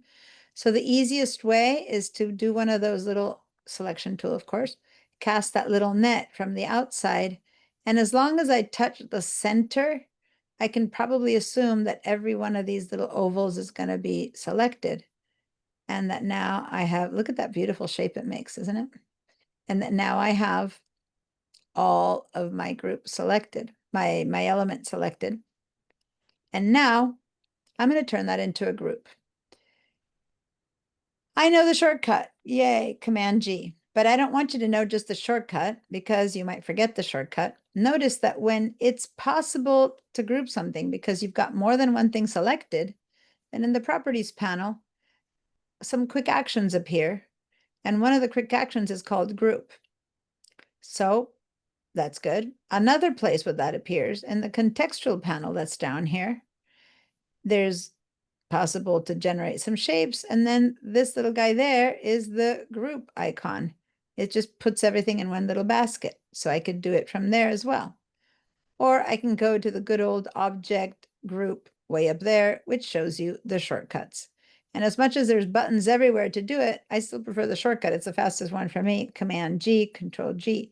But you can also do it clicking on that, or you can also do it clicking on that. Okay, so now I'm going to group it and watch my layers, what happens. Command G. And suddenly in my layer, I have only one group and one ellipse because it was not included and it's not part of the group. So when I click on this little radial button, I'm selecting the entire shape. When I click on this one, I'm selecting the single one. But how about if I select just this one? Again, I'm selecting the entire shape. So now let's go over to this little group here and double click its name and call this one flower. Oh, not lower, flower. Type of flower. Okay. So now I can turn the eyeball on and off on the flower. And it's not really a flower yet. It's just a bunch of little shapes put together, but we're calling it a flower. But if we want to make it a little bit more of a flower, what about if we put a little circle in the middle? Okay, let's do that. Let's put that circle in the middle. So let's go to the elliptical shapes. Let's click and hold the ellipsis. And you know, in order to get a perfect circle out, the way to get a perfect circle out is to make it by holding down the shift key and then making a circle. And no matter what you do, it's a perfect circle. So again, instead of just making an oval and trying to then make sure that you get it into a circle, just hold down the shift key first and then click and drag and you'll make a circle. Now notice that I'm making it out here and not here. I could be making it here, but I also don't want to start messing out with some of the stuff that's there because this isn't locked. And it's a possibility that I might mess something up if this isn't locked. Plus the color it's going to come out right now, unless I choose differently, it's still going to be yellow. So I'm just make a little circle over here. I'm going to hold down the shift key and make a little circle. And then maybe I'm going to change its color to like, I don't know, darker red or just dark orange. Let's go for darker red. Or maybe lighter yellow. I don't know. Let's go with darker red. I don't know why. Go with that one. Okay. So now if I look at my layers, what I have here is a loose ellipse and a flower. But this really should be part of the flower. So I'm going to go grab it. Selection tool to grab it because I don't need to make any new ones. So all I need to do is select it. And I'm going to put it over here. But how do I know that I'm centering it? How do I know that it's perfectly in the center of this shape? Remember what we learned last week about all the alignment tools? Could you grab the ruler lines? I could. If I look at the ruler lines and go back and forth, it might be a little bit complicated because it's aligning separately to all these different shapes. And it's not, I think right there where it's got two intersects might be it, but I can't really tell. In fact, it looks a little bit off. I can't tell. So how about I try to use some of the alignment tools? I'm going to select both shapes, that one and this one. And I might have some trouble here because I'm really selecting, I don't know, I can't even tell how many I have here is 50, 70, I don't know how many little circles I made, plus that one. So if I try to center it and then center it, it worked. I wasn't 100% sure, I have to say, if it was going to work because I didn't know if these guys would act independently, and they didn't. They acted as one shape, and then it centered that one shape to the other one. For a second there, I didn't remember, because if you had tried to center all of these shapes together, they would have all ended up one on top of the other. But fortunately, and I wasn't sure it was going to happen, that acted as one shape and that as another, and now I can tell for sure that that thing is completely centered. I missed what you, what you touched to center it because I ended up with the Let me farm move on this out of side. the way. Let me move it somewhere out there so that we know it's very uncentered. I'm not even trying to put it in the right place. Select two shapes, basically the group plus the ellipse. So I'm not selecting individual pieces. And then over here on the right side, I have all my alignment tools. Remember we used them last week? Mhm. And so I'm going to go with center and center. So first I center horizontally, and then I center vertically.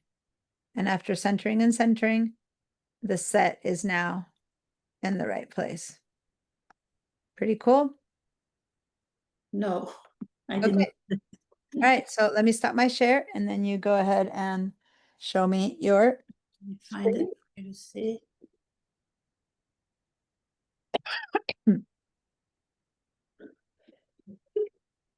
Okay. So now here we have, let me see your layers. I want to see your layers before anything else. Yeah. And so can you grab your layers and drag them out a little bit to make them separate because we need to see properties and layers at the same time. So put them under, no, not so separate, like there. Perfect. Let go. Now open the properties on the left side. Yep. And then open the layers on there, like click on the layers. No, the layers icon on the left side where you put it on the little column. Yeah, click on the layers. Good. So now grab those layers and make it really long because you have a lot of petals there. Okay. So now we have these two shapes and you can see that it's the two correct shapes because they have little white, little blue boxes on them. So you know that you got the right ones. Now go over here to the alignment tools and click on center horizontal and center vertical. There we go. And now, no, not that one. That's not center vertical. That's aligned to the left. Click again on center horizontal. And I think this is the other center that's kind of small, but that's the center vertical. Okay. Okay, Okay. to learn those. Oh, it gives you a description right below it. Okay. You hover over it, it gives you description. Yeah, Moni.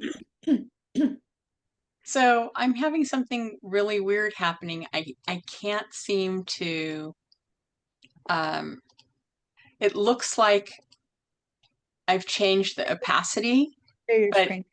okay, but it's not,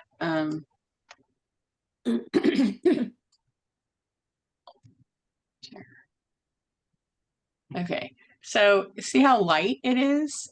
Yeah. And I think you're in, open your layers, but I think you're in isolation mode. Hit I'm not though. That's the thing. Where did my layers go? I just redid my essentials thinking maybe that's, Okay, close your group for a second. And let's select your shape and go to your properties panel. So select your flower, go to your properties panel. And yeah, does that say 100%? I don't think it says 100%. yeah, it says 100% right here. Really? Okay, click Yeah. on the And opacity. then I Click did I checked all the groups. See, it has a 100% all that. Let and me 100%. And it's still so super. And anything if I make another shape, it's also, give me a second because I'm trying to get my pencil and it's not coming up. Like your weirdness is transferring over to my pencil oh, weirdness. Okay. sorry. But no, it's not your fault. So it's possible at one point that you did this thing called convert to template, and I don't see how you could have done it, but you could have because this can also be. Let's go ahead and go up to where was it? It's in one of these. I think it's view. Let me see. Click on view. I need to see it on mine because I can't read yours. It's a really go down. Let me see. At the very, very top, like you have something above here that you don't see. See that arrow on view? Oops. Under view, there's an actual, no, you're back in window now. So go to view again and click on, Does, yeah, that little yeah, arrow. it doesn't go up any further. Okay. So then go to presentation mode here. Okay, go to view and click on this one, presentation mode. Oh. No, now go ahead and say escape. And then go back to view. I'm just I going, gotta move this out of my, I can't see. Okay, go back to view. on Screen mode? screen mode. There's two choices. You're in normal, which is weird. I'm looking at, okay, go to proof setup, but you don't have anything weird there. No, proof colors. All right, well, you know what, it's not like it's a big Okay, so deal. It's just, no, but the thing is that if this just happened, another yeah, option, of course, is to go and say Command Z until it disappears. But Yeah. I thought it might be a presentation thing, but it's not, and it's not your opacity. I'll just have to undo everything. Hit your escape key for a second. Nope. No. And yet it's interesting because over here, everything is bright. So it's Yeah, definitely a view thing. And what view thing is it? And that's not a thing that might change with an undo, is what I'm saying. yeah. It's a set. I mean, I can. I don't want you to lose all your flour. Oh, that's okay. It's, And when did it happen? Like you were working and it was always this way, or did it? no, all my colors were really bright and, Well, then don't keep undoing because this is one of those things that is a presentation thing. well, And I don't, I mean, I can do it really right, so quickly. And go ahead, just save the file, close it and open it again. And let's see. So save the file. I save as because Okay. I was making a turtle, so. Okay. Okay. Say okay, close it. And then quit your Illustrator for a second. Oh, cut it, just, Close the file. Close the file completely first and then quit your Oh. and then open Illustrator one more time. And then but I should close the Illustrator all the way. all the way. Okay, Oh, and since you're sharing only your Illustrator window, that means that your share will probably stop. I know because you okay, open Illustrator again and open that file and let's see. Otherwise, you need to start Illustrator with resetting its preferences because that's definitely it's an okay. view setting. That's not one of the traditional ones, but it doesn't seem to be in the file, I don't think. Another thing would be to open like your octopus and see if it's there for that one, but I think it's might be just related to that one.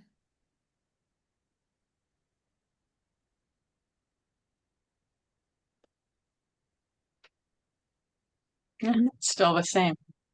So weird. Let's open another file now. Go ahead and get rid of that one, close that one and open one that didn't have that. One that you made today. Here. Oh, today Well, doesn't matter, but one that you know had good colors.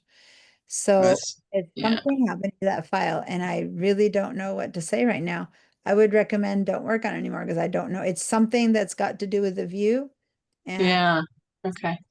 I'm very just gonna open up good. my hedgehog one just to see if it's, yeah, that's fine. Yeah, so Okay, all right. yeah, I do not know. It's one of the I think I must have done a weird command and I don't know what that command is. entire file and that's weird and to all your colors and that's weird. So I really Yeah. don't know. Okay, it's fine. Normally I can give you an answer, but not to this one. Okay. So now let me share my screen again. And now we've got oh, back to Adobe Illustrator. Okay. So in the layers, that little circle that we just made is part of the flower. So I can make it be part of the flower, but then, oops, someone's coming in. Oh, Lori's coming in. All right. Yay. Hi, Lori. Nice to see you. You're muted, so I just see you saying hi. So if you're gonna hang out with us a little bit, I'll help you catch up.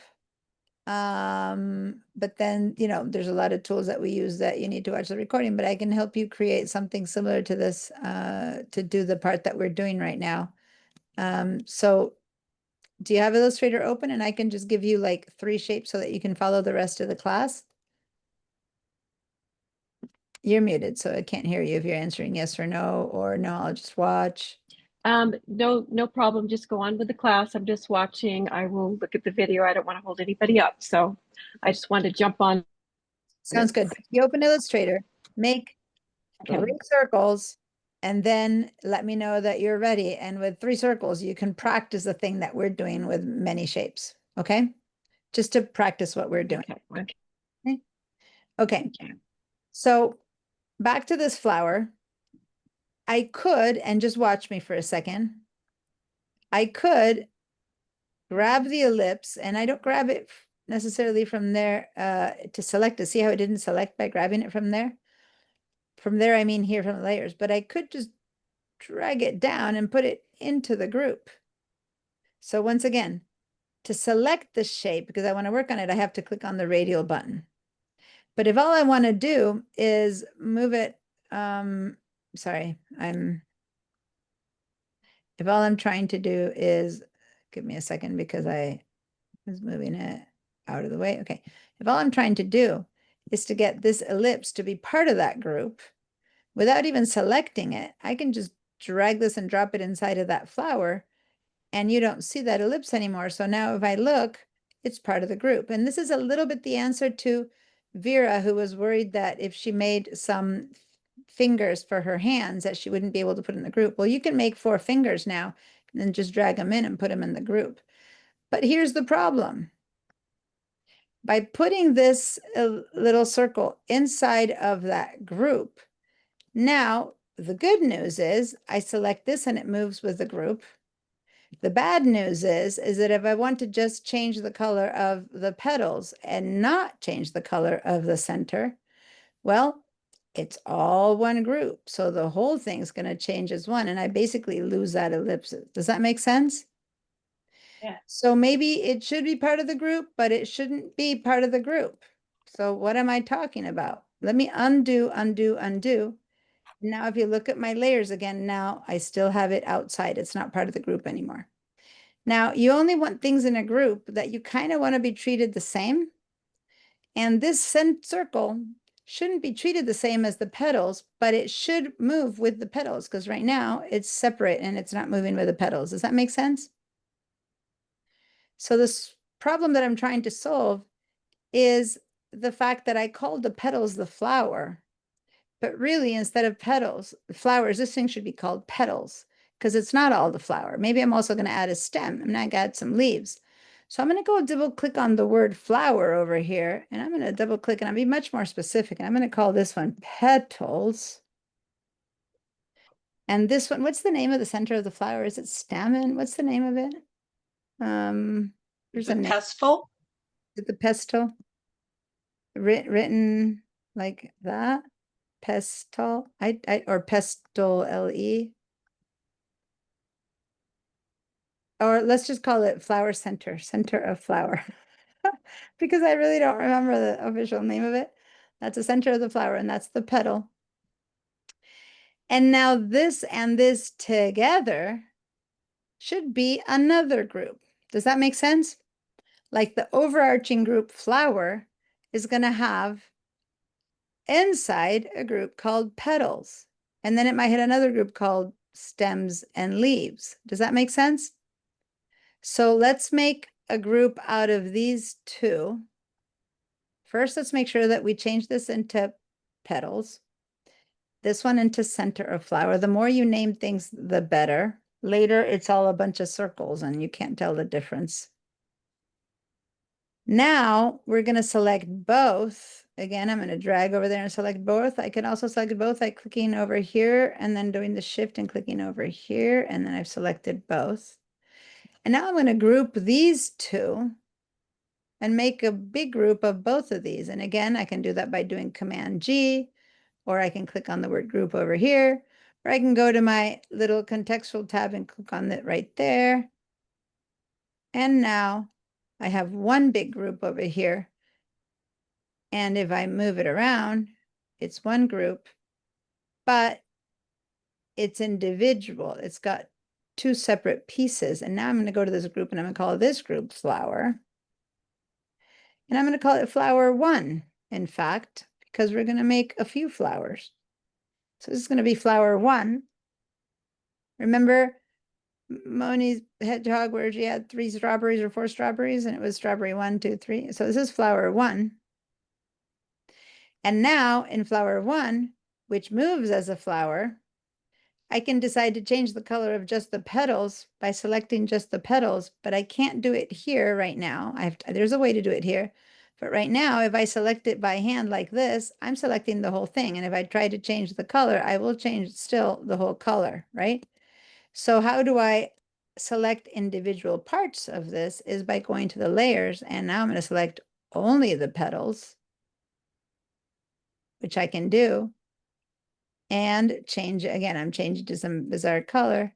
And then when I click away, I've changed the petal colors, but this still operates as a flower because it was a group. Does that make sense? I'm going to Command Z because I don't really like that color, but it's 2 independent parts of the one piece called flower.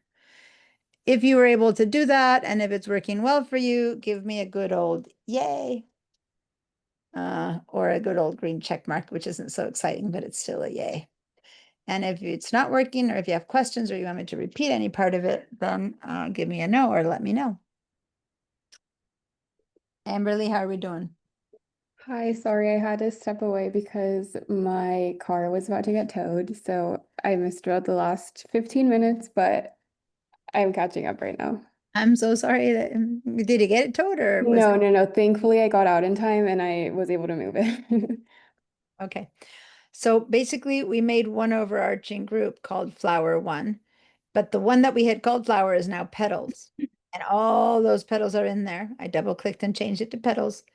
Then that little circle was center flower. And then by selecting those 2 at the same time, we then made group again. And that big group we called flower 1. So now we have 2 sets of things, even though there's probably 55. I don't know how many, I wouldn't even dare to count how many little petals I have in there. So it's really 2 separate elements right now. The big old petal thing plus the center of flower selected together. I made one group again out of that, and it became I checked the name. It was just called group, and now I do. So we're really having one layer with many, many elements, but we really have only one group. And so if I back out in this whole document, I have one flower 1 and this little loose hanging out initial petal that doesn't belong in the group. So it's still on its own. But the layer 1 looks like it only has 2 things, but it has one group called flower 1. When I open that one, it has the center and the petals. And when I open the petals, I have a bazillion petals. Okay?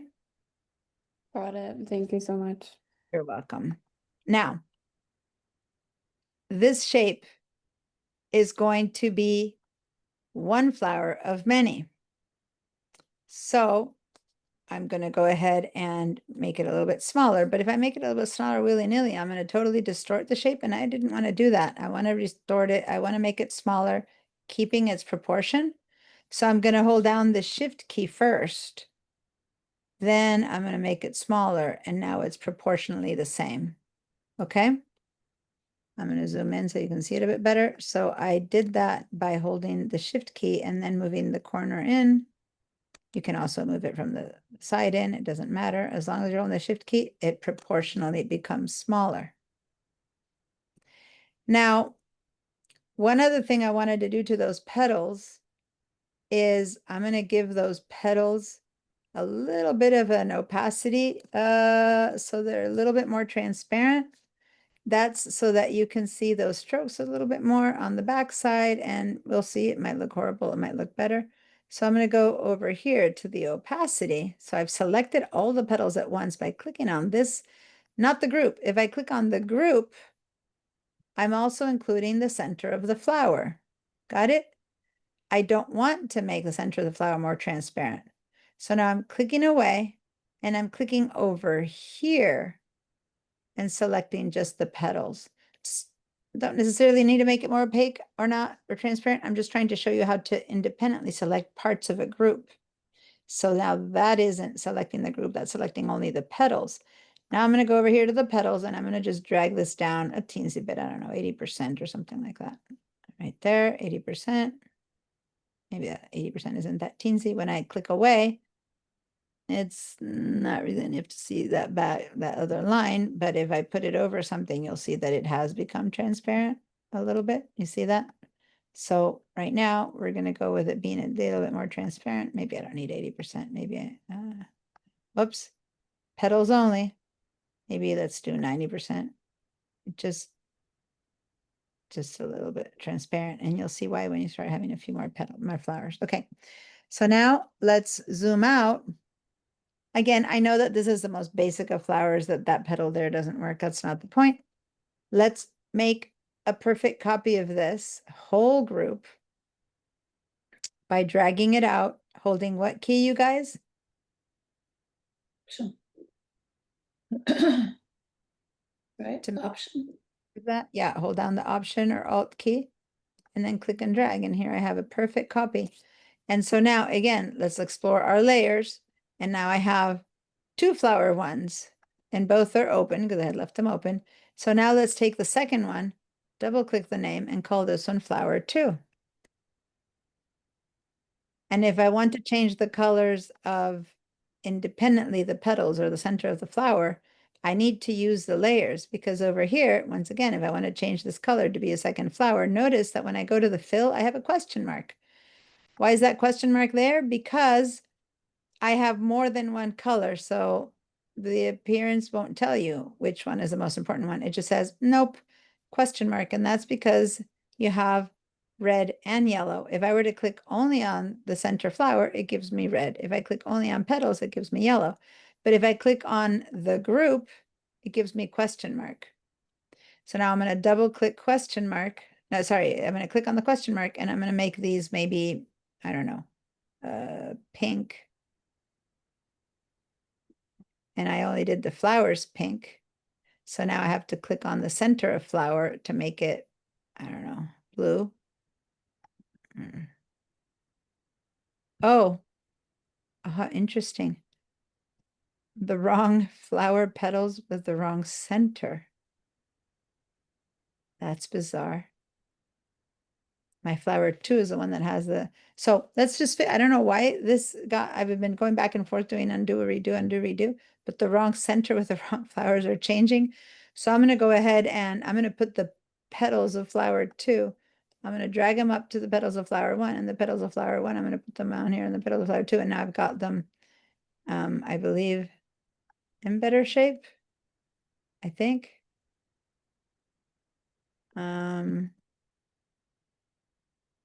No, my shapes from my center. How did I end up getting them in the wrong place? How bizarre. Let me undo all these dupes, because when I duped it, I did something wrong. I only have one center of flower and 1 petals. I didn't make a second center when I was giving samples, did I? No. Okay. I'm going to copy this out. So this is my second one. Okay. And my second one is the one below, and I'm going to call this one flowers 2. How weird. But see, what I'm doing happens. So just because I know how to do this doesn't mean that sometimes you don't. And this is the right center with the right petal. I had messed up before when I give many examples, I go back and forth, and then I mess it up. So this is my flower 2. Okay, so now I'm going to select just the center of this flower 2 and make it maybe, I don't know, blue. And then the petals are going to be maybe teal. There you go. So now I have teal. Oh, and the stroke has to change. So on the petals, I'm going to make it a little blue stroke. There we go.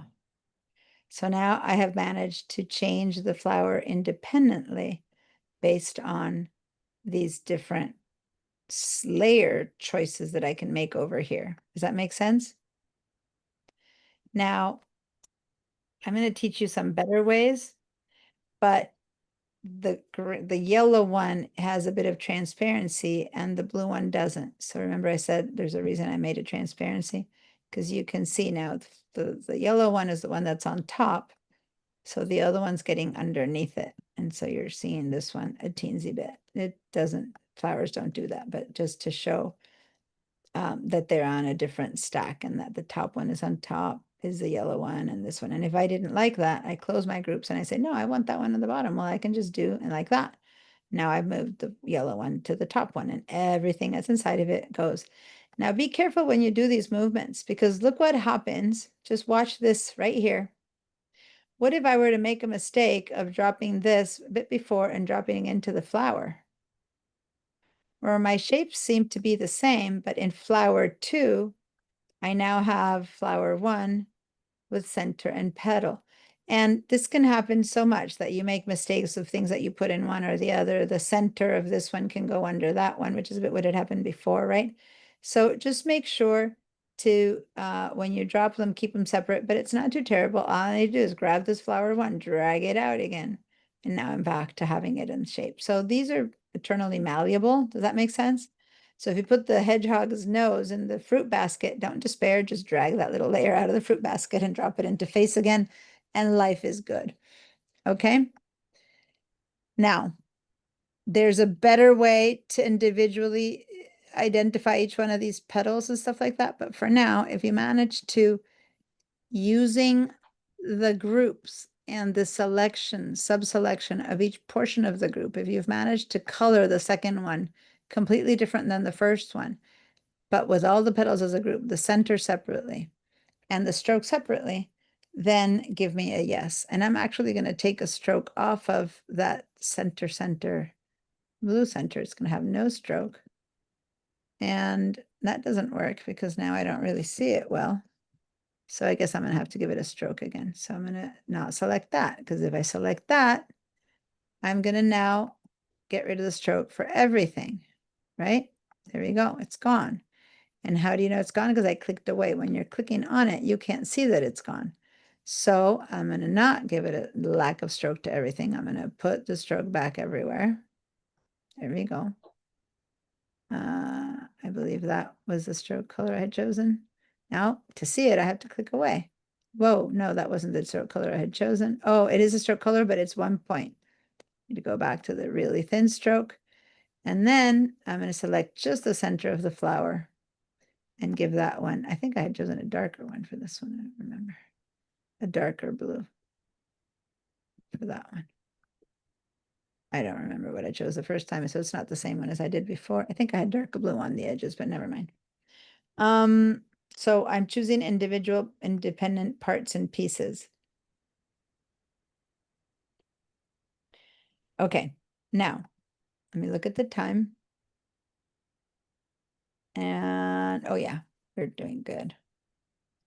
For 12, we have more than enough time to continue with the next part of this. Okay. Now we're not gonna, I'm not right now, I want to save this, right? Because it's still untitled. So let's say Command S, save on your computer. Let's call this one flower. But really what we're learning here is groups within groups. And let's just call it groups then. Groups slash or dash isolation mode. And I haven't taught you that yet, but let's call that this file, groups and isolation mode. And let's say save. I haven't seen isolation mode yet, but that's what I'm about to teach you. So now you can, of course, repeat this a ton of different times. Each one can have a different size, right? You can have big flowers, small flowers, green flowers, purple flowers, and I have a whole little group of flowers here. Or you can select and get rid of one each of the petals and have a flower that has more or less petals. But how would you do that? Well, first of all, I really don't like the stroke that I chose for this one because you can't see it. So I'm going to go back to a darker blue one. Sorry. Trying to show you that it's not pretty, but there's many petals, because now we're going to begin to isolate each one of those petals. And that's why I'm being so picky about the color of the stroke. If you have time, people who are out there doing other stuff while I explain, just give it a little Give it a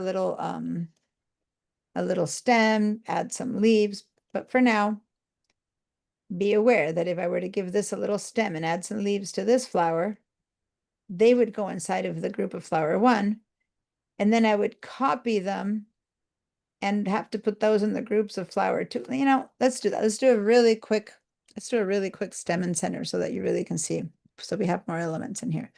Let's make sure that we're, again, this is a bit an answer to Vera. And well, everyone needs to know this, but Vera had created, let me just show you, had created a shape with multiple parts and pieces. So here's her clown. And her concern was that looking at it when she was done, she said, well, what if I want to add fingers to my hand? Is it too late? Because I didn't make them when I made my hands. Does that make sense? Or if you want to add toes, or if you want to put ears, or if you want the hat to have a little tassel, can you keep going? Or teeth and the whatever, you know, pants and the guy. Yes, you can keep going, but you need to then insert them into the group. So right now, Vera, looking at this one that you posted earlier, you can already see that it would be kind of simple, and I would like you to open yours and see if you can see that, to select just the mouth by clicking on this little icon. Hold down your shift key. Select the nose. Select the eyes. Select the face, not the hat. And then with all those 5 things selected, which is basically mouth, nose, eyes, and face, you can make a group. It would pull it from all over, and it would become a group that you'd call face, or this one says face, so you could call it head. Does that make sense? It doesn't matter Yes, that I in should the have done middle, that. it doesn't matter that the feet are in the middle right now. It doesn't matter at all. Because if you select just mouth, nose, eyes, and face, even though you have hat and feet in the middle, those elements that have been selected, when you click on the word group, will become one group and will leave out the feet and the hat. Does that make sense? Doesn't matter. That was my confusion. Didn't want to include the feet in there.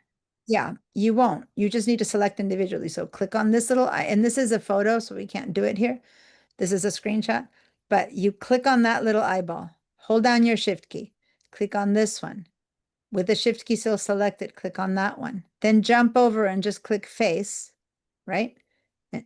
Then when you say group, only those 4 elements will become a group. Okay? Can I show you? Yeah, go ahead and Like share that. And then does. go ahead and share your screen, because that's an even better thing to actually see the sample. Okay. Okay. Okay, so See how I had selected mouth and yeah, then the you have feet just everything. No, you have in everything. there. So click away, click on this white area to deselect. Okay, and now go ahead and select the mouth at the top. Now hold down your shift key and select the nose and the eyes. And now hold on, not See- shift, not shift, not shift. That was my mistake. Undo that. Command Z. Select with the shift the 3 that are contiguous. Okay, so select hand, no, no, yeah, you just made a new little box there, and that's why you have a new one. Okay, there, eyes, and then stop at the eyes, include the eyes. And then guys, the face is not touching the layer. So if you want to select something that's not contiguous, instead of selecting shift, because it gets everything else in the middle, hold down your command key, control if you're on a PC, and then click on shift on face. Command. Oh, See how you it's like the selected it? word. Get the middle ones in there. Now Now I go. can group. Now you can group. So And this now I you would call face. call that one head. But did you get the arms Oh. in there too? Looks like you got the arms, which is okay. Somehow we got the arms. Now open the head and let's take out the arms, because it looks like you got the arms in there. So, and open that up. And now go find your arms or hands. It says at the very top, it says hands. Looks like you had clicked. Okay. Yeah. So now it's not about selecting the layer. Grab the layer from the word heads No, grab to the word heads. From here? No. Hands, I'm sorry. It's so hard I can't see it. Grab it from there. Click on that. Yeah. And now drag it up out of the way. No, Up. you don't need to select it. It's not about the shape, it's about the layers.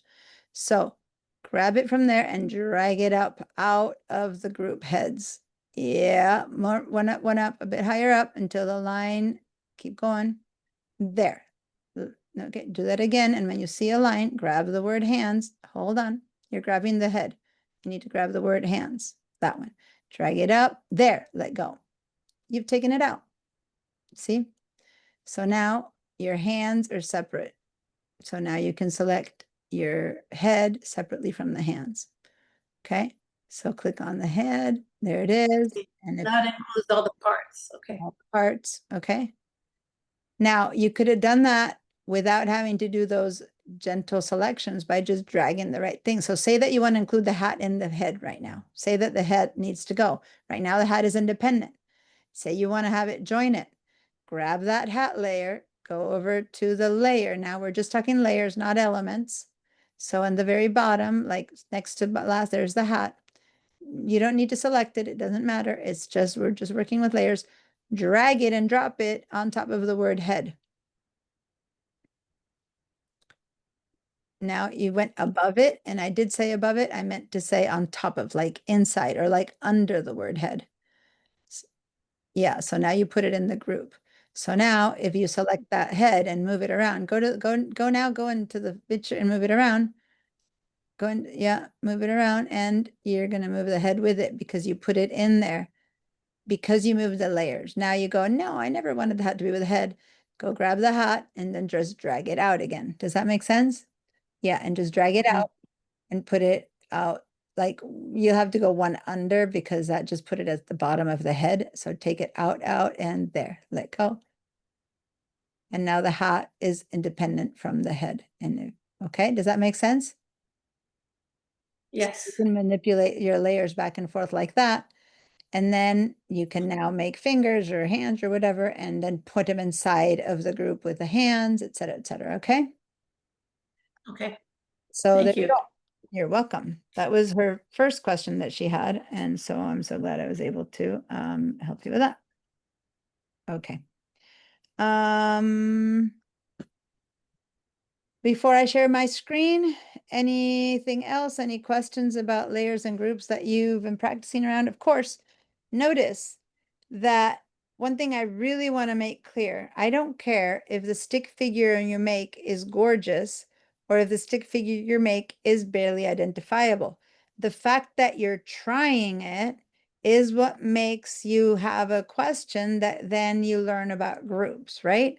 So it doesn't need to look like, a Monet. It just needs to make a something identifiable. Again, in the homework, I said, make a shape that looks like something that then there's a reason to put something to it. So if the flower is not perfect, but you manage to make a petal and you manage to make a leaf and you manage to make a stem, and it's not a very good flower, but it still helps you like identify that the leaf has to go with the stem and the stem has to go with each flower, then you're practicing the assignment, right? So please do something in between today and next Wednesday. And I'm just saying that because when I look at the hand at the Padlet, I'm seeing that some people are trying and some people aren't putting anything in there. And it's fine if you don't put anything in there, but then you don't have extra practice or questions. And right now, Vera had that question and I was able to answer that particular question. Otherwise, I wouldn't have made a point of one shape or not, right? It was because she had a question. So please ask questions. I'm happy to answer.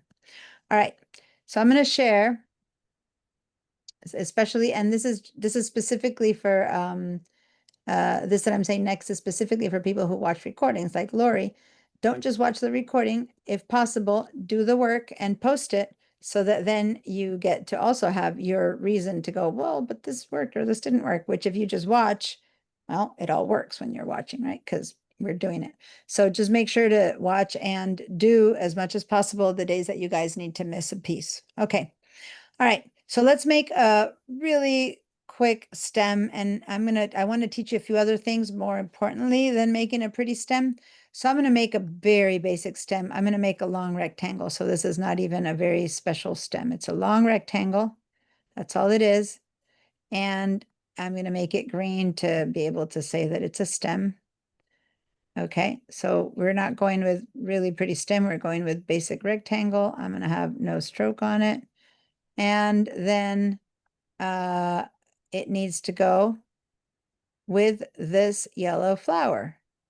So in order to go with this yellow flower, I'm going to have to put it not only behind that flower, but I also have to put it in that group. So this is the example of fingers. If I make now 5 more fingers, I just made a flower.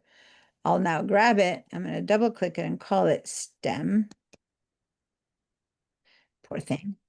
And I'm going to just drag it into the group flower 1. But if I leave it right there, even though now it's part of that flower, so if I turn an eyeball on and off, it's part of that flower, but it's in the wrong spot. So now I need to drag it and put it under the petals. Don't put it in the petals, put it under the petals. So if I drop it there, it becomes one with the petals. I want it separate from the petals. So put it underneath. So it went under. And see how, since the petals were a little bit transparent, now you can see it.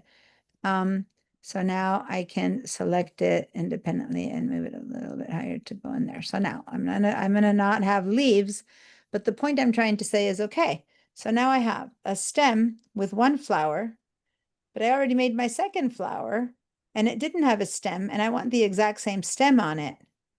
So now I can grab that independent stem. Watch, I'm gonna select the stem this way because if I select the whole thing, right now, I haven't told you how to isolate that shape independently. So just select the stem from here. Make that duplicate by holding the Option key. But that duplicate happened inside of flower 1. No biggie. Grab that duplicate and drag it over. The one that's selected is that one. Grab that duplicate and drag it over to and put it in the bottom of flower 2. And now drag it under that. And now it's in the right space. So you can make the duplicate, have it be in the wrong group. It doesn't matter as long as then you drag it into the right group over here. Does that make sense? Because I made the duplicate inside of the yellow flower, but then I used my layers to drag it from there, which was basically, if I turn it on and off, it was part of the yellow flower. And I just grabbed it, and it's the top one. And I dragged it down and I put it in this purple flower. So now if I turn that eyeball off, that's one whole flower. This eyeball on, sorry, that eyeball off, and I turn off flower 2. Does that make sense, you guys? Now, when I don't need to work with the pieces individually, I can just click and drag over here because I'm trying to move the entire flower. Okay? How's that working for you guys? If it's all working and it making sense, go ahead and give me a yes. If you have internal individual questions, then ask me your questions.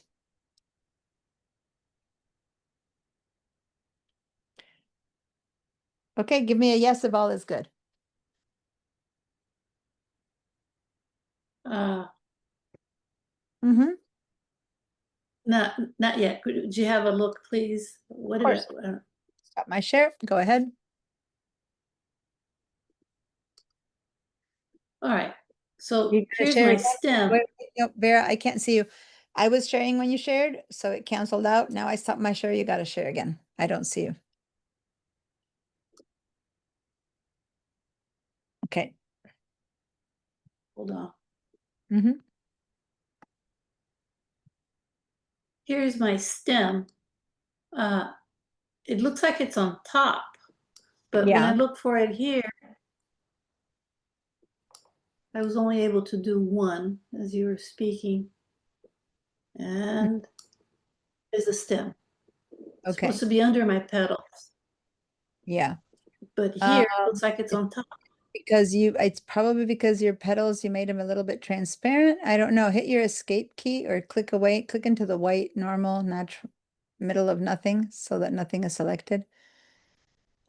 No, that seems that it's less transparent. So let me see. Your stem is over here.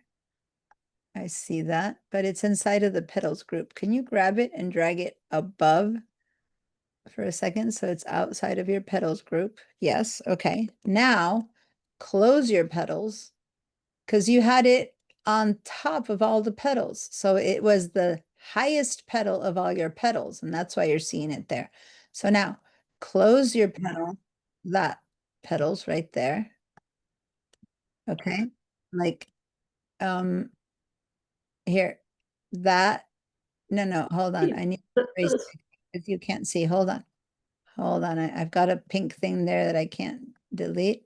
Hi, Barbara. Thanks for joining us. Okay, close your petals, meaning collapse your petals with this little triangle. Hi. Okay, hold on. And now watch, your stem is still above the petals, right? You had it in the group, but it was the highest petal. So now you can grab the stem and drag it under the petals so that it's underneath there. No, there. Is that under the petals now? No. Okay. And now, is that the right one? No. Yeah, there it is. Go to your petals now and see if maybe you have some opacity on them that is making, do you have another petal on top? Click on that one, yeah. Oh, that's why. Because that stem belongs to these petals, to the red petals, not over there. So now let's grab this petal and drag it over here. Yeah, so grab the petal, no, grab the stem. I'm sorry, not the petals. Undo what you just did. Grab that stem from here. You need to grab it separately because it's part of that group. So go over here and grab the stem here, Vera, in the layers. There you go. And now grab the stem and drag it out to be under those petals. There you go. Now drag it. Just Yeah. testing it. Yeah, Okay. go drag it And then over to over the red here. petals. Yeah, drag, you were doing it right. Grab the green stem and put it under the red petals. You were doing it right. You went over here. No, Yeah. stop. Now we're You talking about, wanted me to, no, undo, Command Z, Command Z, Command Z. Yeah. That okay, stem so it right, should be under this one. yeah. So now grab just the stem, and to grab just the stem, you have to grab it from the layers right here, because there you're grabbing the whole group. See? Well, if you know about isolation mode, you're doing that right now, but since I haven't taught it yet, I want you to do what I'm saying, which is select it right there. Yep. Yep. Now go back to it in real life over here to the image of the stem and drag it over so that it lands under the red petals. So or pink or whatever, orange. Yeah, there we go. That explains. Does that make sense? Yes. Cool. And then I copy it back to take it over there. Yeah, and now when you copied it back, Perfect. oh, you didn't copy it. You need to do the Option or Alt. There we go. Now that one, okay, is on top of the yellow petals. Why? Because if you look over here, your yellow petals are underneath it. So now you need to grab that. But first, before you do that, close these petals, because otherwise you're going to have to move it all the way to there. So close these petals. No, not the whole flower, just the petals. Yeah. And now grab the second stem. That's the one that, no, the green one is the one that's above. That's, no, the top one. Look at the selection mode. And you look over here, that's the right one. Okay, and now drag that layer, grab that layer, yeah, from Above. the name, yeah, and drag it under these petals, under the yellow petals. No. You have your yellow petals over there. So you need to put the stem under the yellow petals. Yeah, down one more. There you go. And you let go, and there you go. Your green stem is now under your yellow petals. Does that make sense? So It does. combination of layers, it's a combination of checking over here the right thing and then dragging over here. I'm about to teach you a solution where you don't have to go to the layers. I'm about to teach you that, okay? But within what I first taught you, this is what I taught you to do, and that's a good solution. So go ahead and I'm going to stop your share. And I'm going to welcome, hi, Barbara. Hi. I just woke up. That's I'll okay. leave that while I make coffee. Don't worry. You'll have the recording that you can catch up with, okay? Thank God. Now the class is kind of gonna be over very soon. I'm not gonna help you catch up. I'll just watch in on this.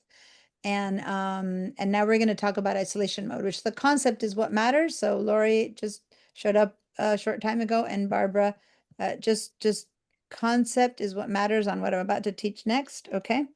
So it's okay if you don't do it. Okay, so watch. Oh, you can't watch if I don't share. Hold on. Here we go. Oh, by the way, could we, before we forget, could we all do a screenshot of these two flowers with our two stems? I didn't check in. Does everyone have the two stems belonging to the right group? Is everything good there? I didn't check in with you, Amberly. So if it's all working, that's good. But I'm gonna grab these two flowers. And really importantly, in the screenshot, I'm gonna grab my layers, which are all, open and displaying all the elements. And then I'm gonna go over here and I'm gonna post this. And I've done so many things already, and it's the first post about these flowers, but basically, we created flowers by starting with one elliptical shape. Then we used the rotate tool to change the rotation axis, and then duplicated each petal using the Command Control plus D to create the petals. Then we grouped all the petals. Then we created a center and grouped it with each flower, a center and a stem, and grouped them independently with each flower. And that kind of jumps over a couple of different steps, but it gives us a general idea of what we did and how we did it. Okay, so I'm gonna let you guys publish it later if necessary, but please give me your flowers. Go back to Adobe Illustrator. And now, well, is there a slightly easier way? Because yes, it's clear that if I want to select this stem, all I need to go is to flower 1, center of flower stem, select it, and there it is. I selected it in case I wanted to make it, I don't know, blue, for example. That's really easy. Okay, great. But what if instead what I wanted to do was go to this petal and make it brown? Add this petal and make it yellow. Okay, I'm gonna go over and open my petals, and it's like, yikes. Which one of these petals is that petal? See what I mean? As much as it was very easy to find one eyeball in a hedgehog or one finger in a hand, it's gonna be basically impossible to find that petal. If I click on any one of these, oh, there it is. That's Turn that thing off. Oh, if I click on this one, well, I'm lucky I found that one. And yes, can I change that one? Yes, I can. But I got lucky by clicking around and hoping to find the right one. So I'm going to undo that. Is there a better way turn than, the eyeball off. well, turn the eyeball off right now turns the whole head off. And if I go and turn each one off, it'll be a while because I have so many, right? Until I find which one I'm turning off. But it's not a bad idea to turn them all off. You can kind of click and drag and turn them all off, and then individually start turning 1 or 2 off to find which ones they are. But there's a slightly easier way. So I'm going to show you a not slightly easier, a much easier way. And it's called isolation mode. And the name of the file was groups in isolation mode. So let me teach you about isolation mode now. what if this is the one petal that I want to change and I want to target that exact petal and none other? Watch what I'm going to do. I'm going to point my mouse to it and I'm going to double click. I double clicked one time. Before I keep going, see how the back flower just kind of became pale? See how over here it says that now I've changed from layer 1 into flower, this gray line here. And then look at my layers. I don't see my yellow flower anymore. I am in isolation mode and I am isolating the one flower. Okay, let's go a bit further. If this is the one I still wanted to change, or this one, I'm going to double click on it again. Double click. Now I've gone in isolation mode to all my petals. So now even my stem has gone gray, but I'm in all my petals. Now I double click one more The time. petal by like 9 I got double, changed color on that blue, on the blue flower. yeah, so by double clicking, double clicking, double clicking, I've basically, and I'm going to do it again, escape. I have flowers group, petals group, and then individual petals. So what it took is for me to get into that individual petal, it took me double click, double click, double click, and I finally have isolated one petal. Now I can go and click in there and make this one be, I don't know, a deep green. It won't match, but never mind, or a purple or a whatever. I'm going to make it very obvious. I made it purple. I've gotten to the place where I've isolated one and only one. I could also decide to make this one bigger or smaller, whatever, but right now I'm just going with colors. So it's like I've gone, there's a path. My ellipse was inside of the petals inside of flower, flower inside of layer 2. To get out of all of this quickly, I hit the escape key, and there you go. I've managed to isolate one.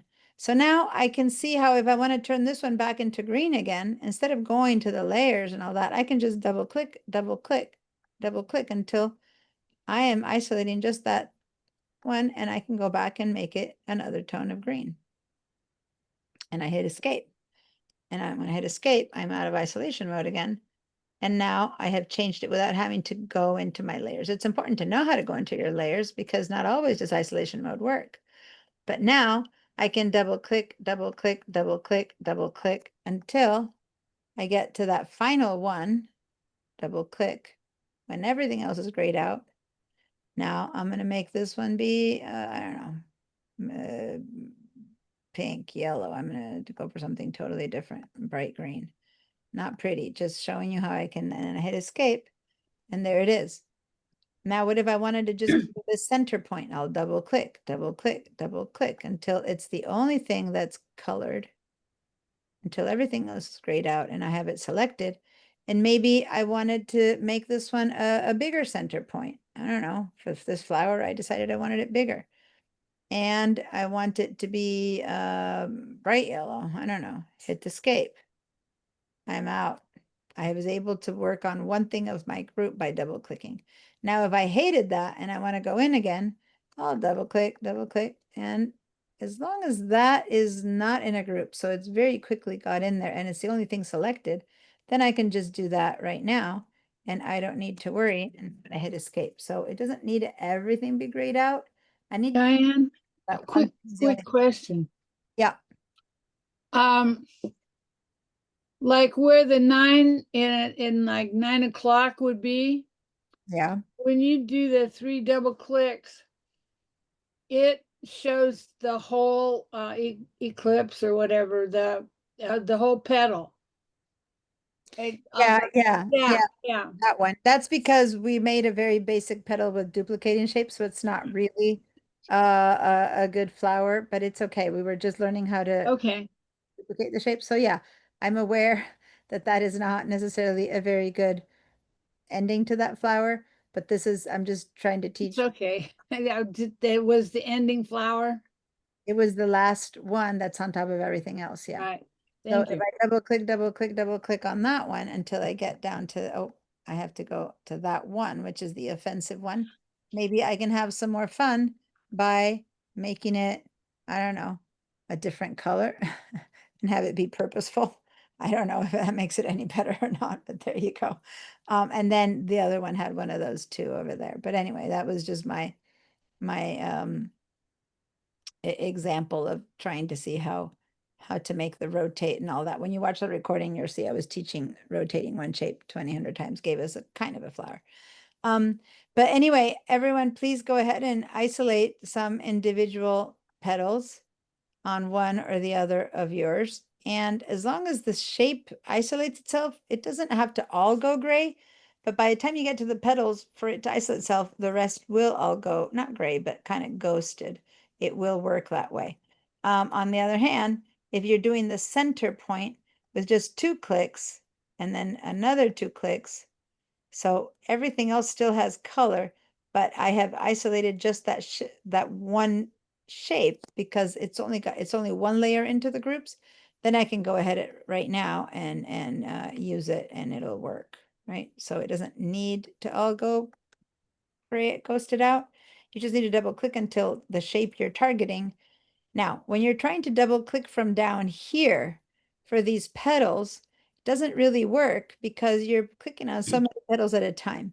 So to isolate one petal from another, you still need to go to where you see a bit of it like that, and then you isolate it from the rest. Does that make sense? Because otherwise over here, you were still clicking on 2 or 3 at the same time. So now I double clicked enough to get that one. And now I got that one to be, I don't know, orange.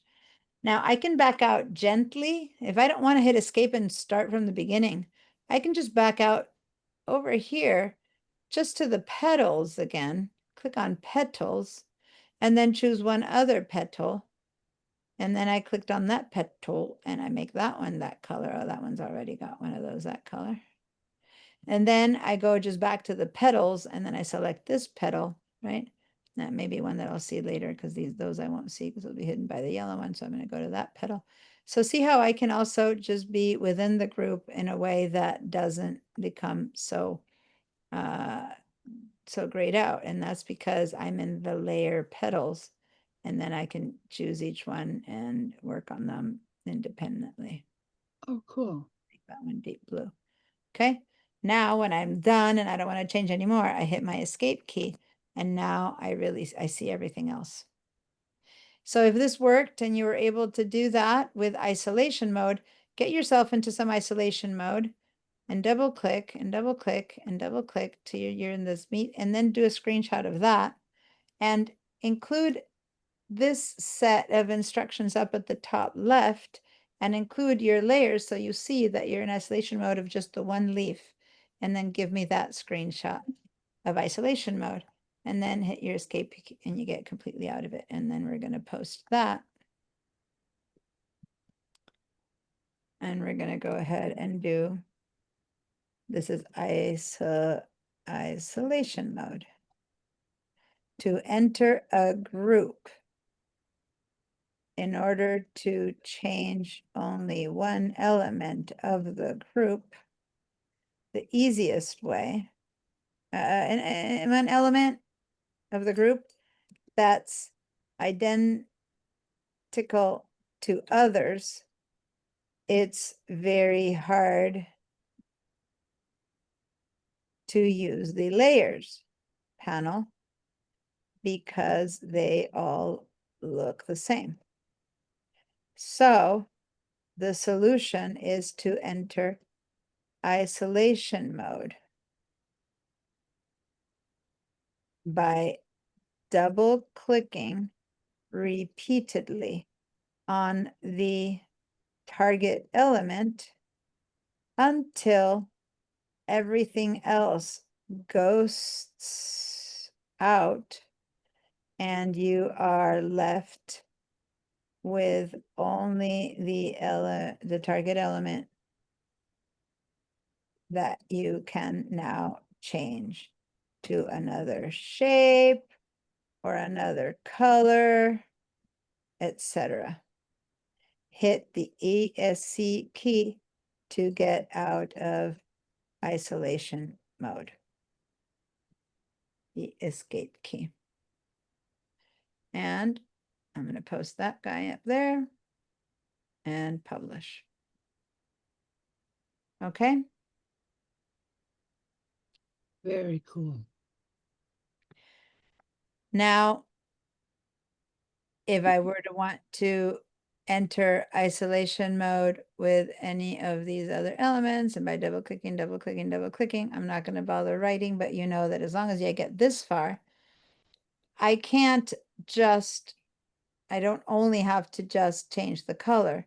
As I said before, I could suddenly make this one be bigger or have it actually break out of the rotation because maybe this petal is falling out or something. I don't know. There's no subtlety to this one, so it's not going to look like it's falling out.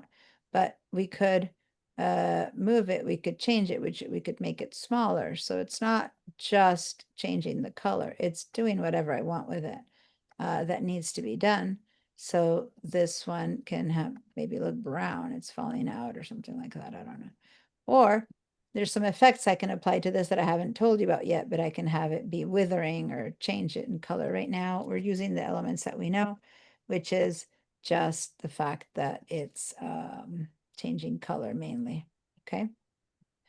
But yeah, so I'm gonna have it be here like it's falling out. I don't think it looks like it's falling out, but never mind. But in order to make it look like it's falling out, maybe I need to put it under that one. In which case, I would have to look at all my petals and then select it and maybe make it go under the one that's above it. I don't know, there. So maybe now it looks like it's falling out or something. I don't know. I don't care. Anyway, there you go. Now I could make effects. I could make, you know, Moni knows a lot of effects because she's taken this class before. She can do other stuff with it to make it look like a poor little shriveled leaf. And for those of you who are going to play around with that, the effects are under that tool right there. Anyway, so any question? I think we're almost out of time. In fact, I have one question. time. The word guide emerged. I don't know how that happened 3 times. What The is what? guide? Turn on and Oh, off the eyeball. I okay. don't see any. A guide Yeah. is something that you create, but I don't have my layers on. I believe that my rulers on. I think last time I told you guys to turn on the rulers. Must have turned them off at some other point. So Command R, Control R turns on the rulers. A guide is something that I can pull out of the ruler to make a guide if I want to, line things up to certain places, but I haven't actually used guides for this. So when are you seeing the word guide, just for me to have an idea? I had attempted to do that when we were aligning the center to the flower, but didn't use it. And Right. yet it's Then when I there drag three out a times. guide, so say that I put a guide right here, then up here, one of these elements is the guide. See that? So that's a Right. And so if you see it and you want it, that's good. If you see it and you don't want it, you can select it over here and then hit your delete key and you've gotten rid of your guide. Oh, delete. Now, if I had wanted to make sure that I aligned my stem to my center or something like that, that's an example of where a guide might have been useful because I just put these stems without really aligning them and see how much better now I can actually try to center it. And that might be a better deal than when I did it by eyeball. But then if I turn off this eyeball here, I don't see the guide. So I can have it be there for when I want to align stuff. And then I turn the eyeball off, or if I really don't want it at all, I select it and I hit the delete key and I get rid of the guide. Yours selects, mine does not select. Okay, it's possible that you have your guides locked. So if you have a guide that's not selectable, go up to View, go to Guides, and I have it unlocked. So it says Lock Guides. Once I lock it, I can't select it. So then I'll go back to View, Guides, and now it says Unlock Guides. Now unlock it. Okay. And the guides are movable and selectable and deletable. It worked. Thank you. Okay, you're welcome. So the guides, you guys, thanks for asking. It's not something I was going to teach today, but it kind of, because there's nothing very, in this image that needs a guide. But yeah, if we grab this little loose petal, right, that we used to begin with, and you move it over there, then you might want to play around with guides to say, put them all at the, and you can make guides go to the same exact position. You can have guides automatically give you the same distance from one to the other, whatever. And then you can say, okay, I'm going to put that one right there. And then I'm going to put that one right there. You know, like you can use guides to make things that you don't want to necessarily use all these alignment tools. You can use guides for that, right? And so this would be an example of making sure. Like I'm going to snap that to the end.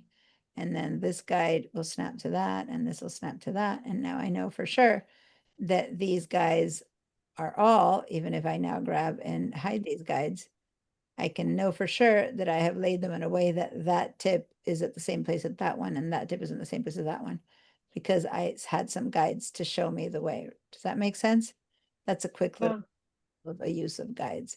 There's so many uses to guides, but there we go. Now, since we did that, if you want to practice that and put a little, you know, of your own guides, just make sure that you first unlock them, because by default, they show up as locked. And when they're locked, you put in a guide and then you can't move it anywhere. And if you dropped it in the wrong place, they're not touchable, right? So then grab it and go to guides and unlock the guides to move them around. Now, when your guides are in the place that you want them for sure, you want to lock them because you don't want them to by mistake move around. Now, where did I get those guides from? Put my mouse in the ruler and drag out, and you'll drag out a guide. Click and drag out, and you'll drag out a guide. So this isn't necessarily, you know, I'm just dragging it out right now. I'm putting them after the fact, so to say, because I didn't use that for this. But that's how you drag out guides from the top and from the left. Okay, so I'm going to go ahead and hide these guides, turning these eyeballs off. And then I know that these are all equidistant to some pattern that I made. Now, those patterns can be made mathematically correct, which is, if you notice right now, my guides are not mathematically correct. But anyway, if I were to select all my guides and then select my 3 shapes, I could probably drag it all so that it's a bit more centered onto the page right now, and use the smart guides to tell me when I'm in the center. So now I've got the distance to the left and to the right the same. And now that's actually working. The guides are working as guides. But since I made them kind of without measuring, these are pseudo guides, so to say. If I had done the measuring, and you can do that, and you can set up guides to follow a pattern and stuff like that, then it can be really good and helpful in designing something. So I'm going to go ahead and make a screenshot of this so that you can see the guides. Since I did it, but since the class is officially over and this is extra, I'm going to post it. You guys can set up some guides and show me the effect of them if you want in the pipeline. View the ruler by clicking on Command or Control plus R.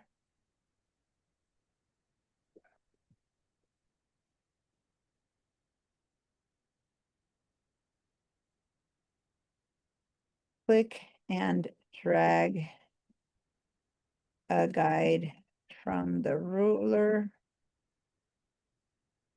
Make sure to unlock the guide from View, Guides, Unlock, then move them around to suit your needs. Lock them again when you have them set in the right spot. Use the guides to align material. All right. So say you're making a calendar, a brochure, or whatever, you want to make sure that your stuff is aligned. You would use guides. Okay. I'm going to stop my share. I'll see you guys, some of you guys in a week. Others of you I'll see tomorrow in my Mac or my Photoshop class. and practice, practice, practice. Okay, groups, isolation mode, alignment, now that we did that. And most importantly, the pen tool, the curvature tool. So create shapes, create groups within those shapes, make things that look like something, even if you like abstract art, make them look like something recognizable so that we can understand if the intent was accomplished, and then take screenshots and publish them in the Padlet for your homework. Okay? Watch the you. recordings for those of you who just showed up and people who came in earlier and had to leave. And we'll see you soon. Bye. Bye, thank Bye. you. You're welcome.